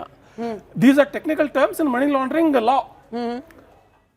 ಅದನ್ನೆಲ್ಲ ಇಷ್ಟು ಜಾಣ್ಮೆಯಿಂದ ಮಾಡಿದಾರಲ್ಲ, 100 ಕೋಟಿ ಹಣದ ವಿಚಾರದಲ್ಲಿ ಏನ್ ಮಾತಾಡ್ತಿದ್ದಾರೆ? ಹಣ ರಿಕವರ್ ಆಗಿದೆ. ಯಾರಾದ್ರೂ ಹಣ, ಮೊಬೈಲ್ ಫೋನ್ ಹಣ ಇಟ್ಟು ಮರ್ತಂಗ ಅದು ರಿಕವರ್ ಆಗಿದೆ. ಅದಕ್ಕೆ ಕಳವಿನ ಕೇಸ್ ಇದು. ಈ ರೀತಿ ಕೇಸ್ಗಳಲ್ಲಿ ಫೈನಾನ್ಸ್ ಡಿಪಾರ್ಟ್ಮೆಂಟ್ ಏನ್ ಮಾಡ್ತಿತ್ತು? ಇವತ್ತೇನ್ ಹೇಳ್ತಿದಾರಲ್ಲ ವಿಜೇಂದ್ರ, ಯಾರ ಕೈಲಿ ಇದೆ? ಅಹಿಂದ ಸಮುದಾಯದ ಮಾಸ್ ಲೀಡರ್ ಸಿದ್ದರಾಮಯ್ಯ. ಆ ಪ್ರಶ್ನೆ ಕೇಳ್ಬೇಕು. ಇವತ್ತೇನು ಪಾದಯಾತ್ರೆ ಇನ್ನೊಂದು 187 ಕೋಟಿ ರಿಕವರಿ ಬಗ್ಗೆ ಬಿಜೆಪಿ ಮಾತ್ರ ಅಲ್ಲ. You have to ask the hold finance department for accounts. Finance department ಪ್ರಶ್ನೆ ಕೇಳಲೇಬೇಕು. ಫೈನಾನ್ಸ್ ಡಿಪಾರ್ಟ್ಮೆಂಟ್ ಏನ್ ಮಾಡ್ತಿತ್ತು? ಅವ್ರ ಅನುಮೋದನೆ ಕೊಟ್ರ ಅಥವಾ ಅವ್ರ ಅನುಮೋದನೆ ಇಲ್ಲದೇನೆ ಇದು ನಡೀತಾ? ಅನುಮೋದನೆ ಇಲ್ಲದೆ ನಡೆದ್ರೆ ಹೇಗೆ ನಡೀತು? ಇವೆಲ್ಲ ಪ್ರಶ್ನೆ ಕೇಳಬೇಕು. ಲಾಸ್ಟ್ ಪಾಯಿಂಟ್, ಈ 2 ರಾಜೀನಾಮೆಗಳಲ್ಲಿ ಒಂದು ಸಾಮ್ಯತೆ ಇದೆ.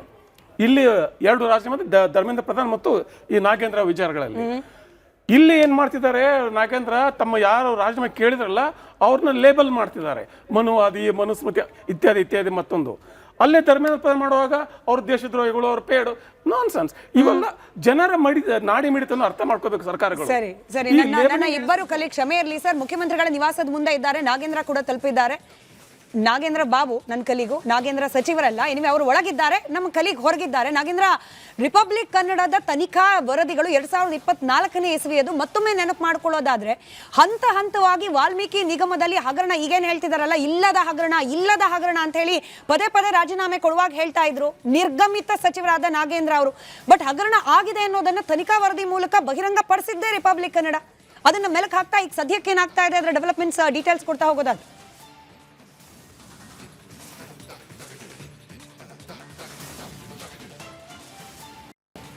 ನಾಗೇಂದ್ರ ಬಾಬು, ನನ್ನ ಧ್ವನಿ ತಲುಪ್ತಾ ಇದೆಯಾ? ಶರೈಟ ಸಂಪರ್ಕವನ್ನ ಸರಿ ಮಾಡೋ ಪ್ರಯತ್ನ ಮಾಡೋಣ. ನಾವು ಮತ್ತೊಮ್ಮೆ ನೆನಪು ಮಾಡೋದಾದ್ರೆ, ದಾಸರಿ ಸರ್ ನಿಮ್ಗೇನೆ ಪ್ರಶ್ನೆ ಈಗ ಮತ್ತೆ ಕೇಳ್ತೀನಿ. ಬಿಜೆಪಿ ಅವರು ಪಾದಯಾತ್ರೆ ಮಾಡ್ತಿದ್ದಾರೆ, ವೆಲ್ಕಮಿಂಗ್. ನಿಮ್ಮಲ್ಲಿದ್ದ ಆ ಒಡಕುಗಳು ಹುಳುಕುಗಳು ಒಂದಾಗ್ಲಿಕ್ಕೆ ಬಹುಶಃ ಇದೊಂದು ಸುವರ್ಣ ಅವಕಾಶ. ಬಟ್ ಸ್ಟಿಲ್ ಸರ್ ಹೇಳ್ದಾಗೆ ಇದು ಕೇವಲ 187 ಕೋಟಿ ಹಗರಣಕ್ಕೆ ಮಾತ್ರ ಸೀಮಿತವಾದದ್ದಲ್ಲ. ಇದ್ರ ಹಿಂದೆ ಇನ್ವಾಲ್ವ್ ಆಗಿರುವ ಪ್ರತಿಯೊಬ್ಬರನ್ನ ಕೂಡ ಅಕೌಂಟಬಿಲಿಟಿ ಕೇಳೋ ಹಂತಕ್ಕೆ ಇರಬೇಕಾಗಿತ್ತು. ಬಟ್ ನಿಮ್ ಟಾರ್ಗೆಟ್ ಮತ್ತೆ ಕೇವಲ ಅದಷ್ಟೇ, 15 ಕ್ಷೇತ್ರ, 14 ಕ್ಷೇತ್ರ ಮೀಸಲು ಕ್ಷೇತ್ರ, ಅಲ್ಲಿನ ಆ ಸಮುದಾಯದ ವೋಟರ್ಸ್ ಅಷ್ಟೇ ಇದ್ದಂಗಿದೆ ಅಂತ ಹೇಳಿ. ನಾನು ಅಲ್ಲಿಗೆ ಬರ್ತೀನಿ. ನನಗೆ ಕಾಂಗ್ರೆಸ್ಸಿನ ವಕ್ತಾರರು ಮಾತಾಡೋದು ನೋಡಿ ನನಗೆ ಅಯ್ಯೋ ಅನಿಸ್ತಾ ಇದೆ. ಒಬ್ಬ ಮಹಿಳೆಯಾಗಿ ತಾವಿಲ್ಲಿ ಕೂತ್ಕೊಂಡು ಬಹಳ ಸ್ಪಷ್ಟವಾಗಿ ನೋಡಿ 5,000 ಕೋಟಿ ರೂಪಾಯಿ ಮಹಿಳೆಯರಿಗೆ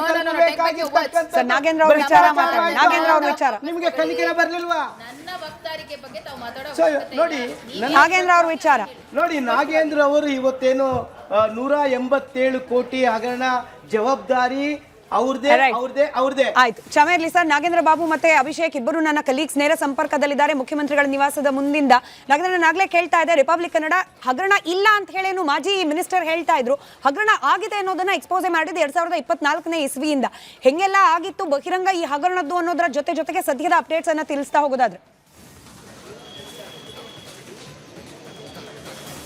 ಸ್ಮಿತಾ, ನೋಡಿ 2024ರಲ್ಲಿ ಶಿವಮೊಗ್ಗದಲ್ಲಿ ಸುಸೈಡ್ ಪ್ರಕರಣದಲ್ಲಿ ಒಂದು ಡೆತ್ ನೋಟ್ ಪತ್ತೆ ಆಗಿರುತ್ತೆ. ಆ ಡೆತ್ ನೋಟ್ ಅಲ್ಲಿ ನೇರವಾಗಿ ಸಚಿವ ನಾಗೇಂದ್ರ ಅವರು, ಅವತ್ತು ಸಚಿವರಾಗಿದ್ದಂಥ ನಾಗೇಂದ್ರ ಅವರ ಹೆಸರನ್ನ ಉಲ್ಲೇಖ ಮಾಡಿ ಆ ಒಂದು ಡೆತ್ ನೋಟ್ ಅನ್ನ ಬರೆದಿಟ್ಟು ಸುಸೈಡ್ ಅನ್ನ ಮಾಡಿಕೊಂಡಿರ್ತಾರೆ. ಅದಾದ ನಂತರ ಆ ಡೆತ್ ನೋಟ್ ಹಿಂದೆ ಬಿದ್ದಂಥ ರಿಪಬ್ಲಿಕ್ ಕನ್ನಡ ಸಾಕಷ್ಟು ವಿಚಾರಗಳನ್ನ ಬಯಲುಗೆಳೆಯುವಂತ ಕೆಲಸವನ್ನ ಮಾಡಿತ್ತು. ಲೋಕಸಭಾ ಚುನಾವಣೆಯಲ್ಲಿ ಆ ಒಂದು ಹಣ ಬಳಕೆ ಮಾಡಲಾಗಿತ್ತು ಅನ್ನುವ ದಾಖಲೆ ಸಮೇತವಾಗಿ ರಿಪಬ್ಲಿಕ್ ಕನ್ನಡ ಸುದ್ದಿಯನ್ನ ಕೂಡ ಮಾಡಿತ್ತು. ಪ್ರಮುಖವಾಗಿ ಬಳ್ಳಾರಿ ಲೋಕಸಭಾ ಕ್ಷೇತ್ರ ಆ ಹಣವನ್ನ ಬಳಕೆ ಮಾಡಿಕೊಂಡಿದ್ದು, ವಾಲ್ಮೀಕಿ ನಿಗಮದ ಹಣವನ್ನ 187 ಕೋಟಿಯಷ್ಟು ಹಣವನ್ನ ಆಂಧ್ರ ಪ್ರದೇಶಕ್ಕೆ ಕರೆಸಿ ಅಲ್ಲಿಂದ ಕೆಲ ಮೀಡಿಯೇಟರ್ಗಳಿಂದ ಆ ಹಣವನ್ನ ಬಳ್ಳಾರಿ ಲೋಕಸಭಾ ಚುನಾವಣೆಯ ಸಂದರ್ಭದಲ್ಲಿ ಆ ಹಣವನ್ನ ಬಳಕೆ ಮಾಡಿಕೊಳ್ಳಲಾಗಿತ್ತು ಅನ್ನೋದನ್ನ ನಾಗೇಂದ್ರ ಅವರ ಪ್ರಕಾರ ಹಗರಣ ಆಗೇ ಇಲ್ಲ, ಹಣ ದುರುಪಯೋಗ ಆಗೇ ಇಲ್ಲ, ಎಲ್ಲ ಹಣ ವಾಪಸ್ ಬರ್ತಿದೆ. ಇದನ್ನ ಪರಮೇಶ್ವರ್ ಅವರು ಹಿಂದ್ ಗೃಹ ಸಚಿವರಾಗಿದ್ದವರು ಅವರು ಹೇಳ್ತಿದ್ದಾರೆ, ಹಗರಣ ಆಗೇ ಇಲ್ಲ, ವಾಪಸ್ ಬಂದಿದೆ ದುಡ್ಡು ಅಂತ.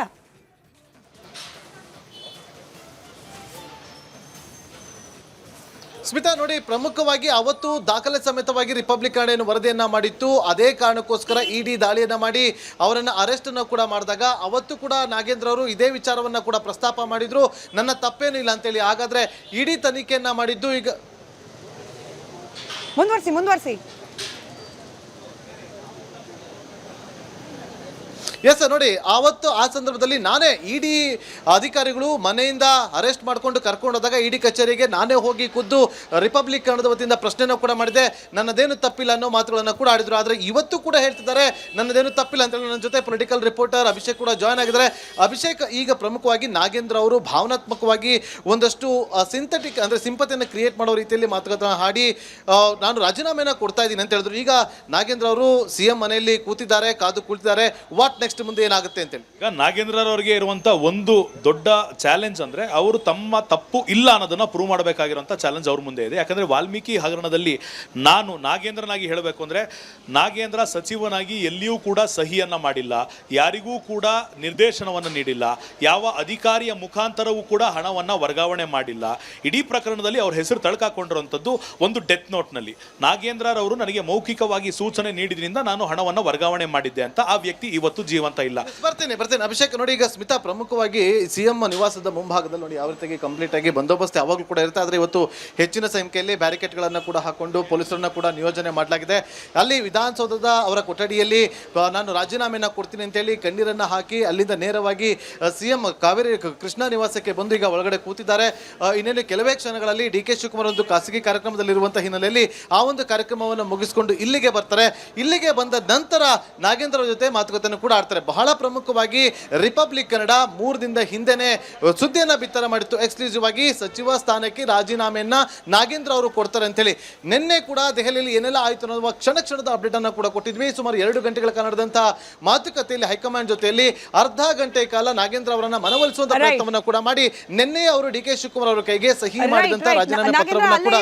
ಆರೋಗ್ಯ ಹಾಗೂ ನ್ಯೂಟ್ರಿಷನ್ ಸಿಗುತ್ತೆ, ನೋಡಿ ಬಾಡಿ ಸ್ಟ್ರಾಂಗ್ ಆಗುತ್ತೆ, ಸ್ವಲ್ಪ ತಿಂದು ಹಸಿವು ನಿಗುತ್ತೆ, ಡೈಜೆಷನ್ಗೆ ಇಲ್ಲ ಅಪಾಯ. MDH ಸೋಯಾ ಟೀ ಅಸಲಿ ಪ್ರೋಟೀನ್. MDH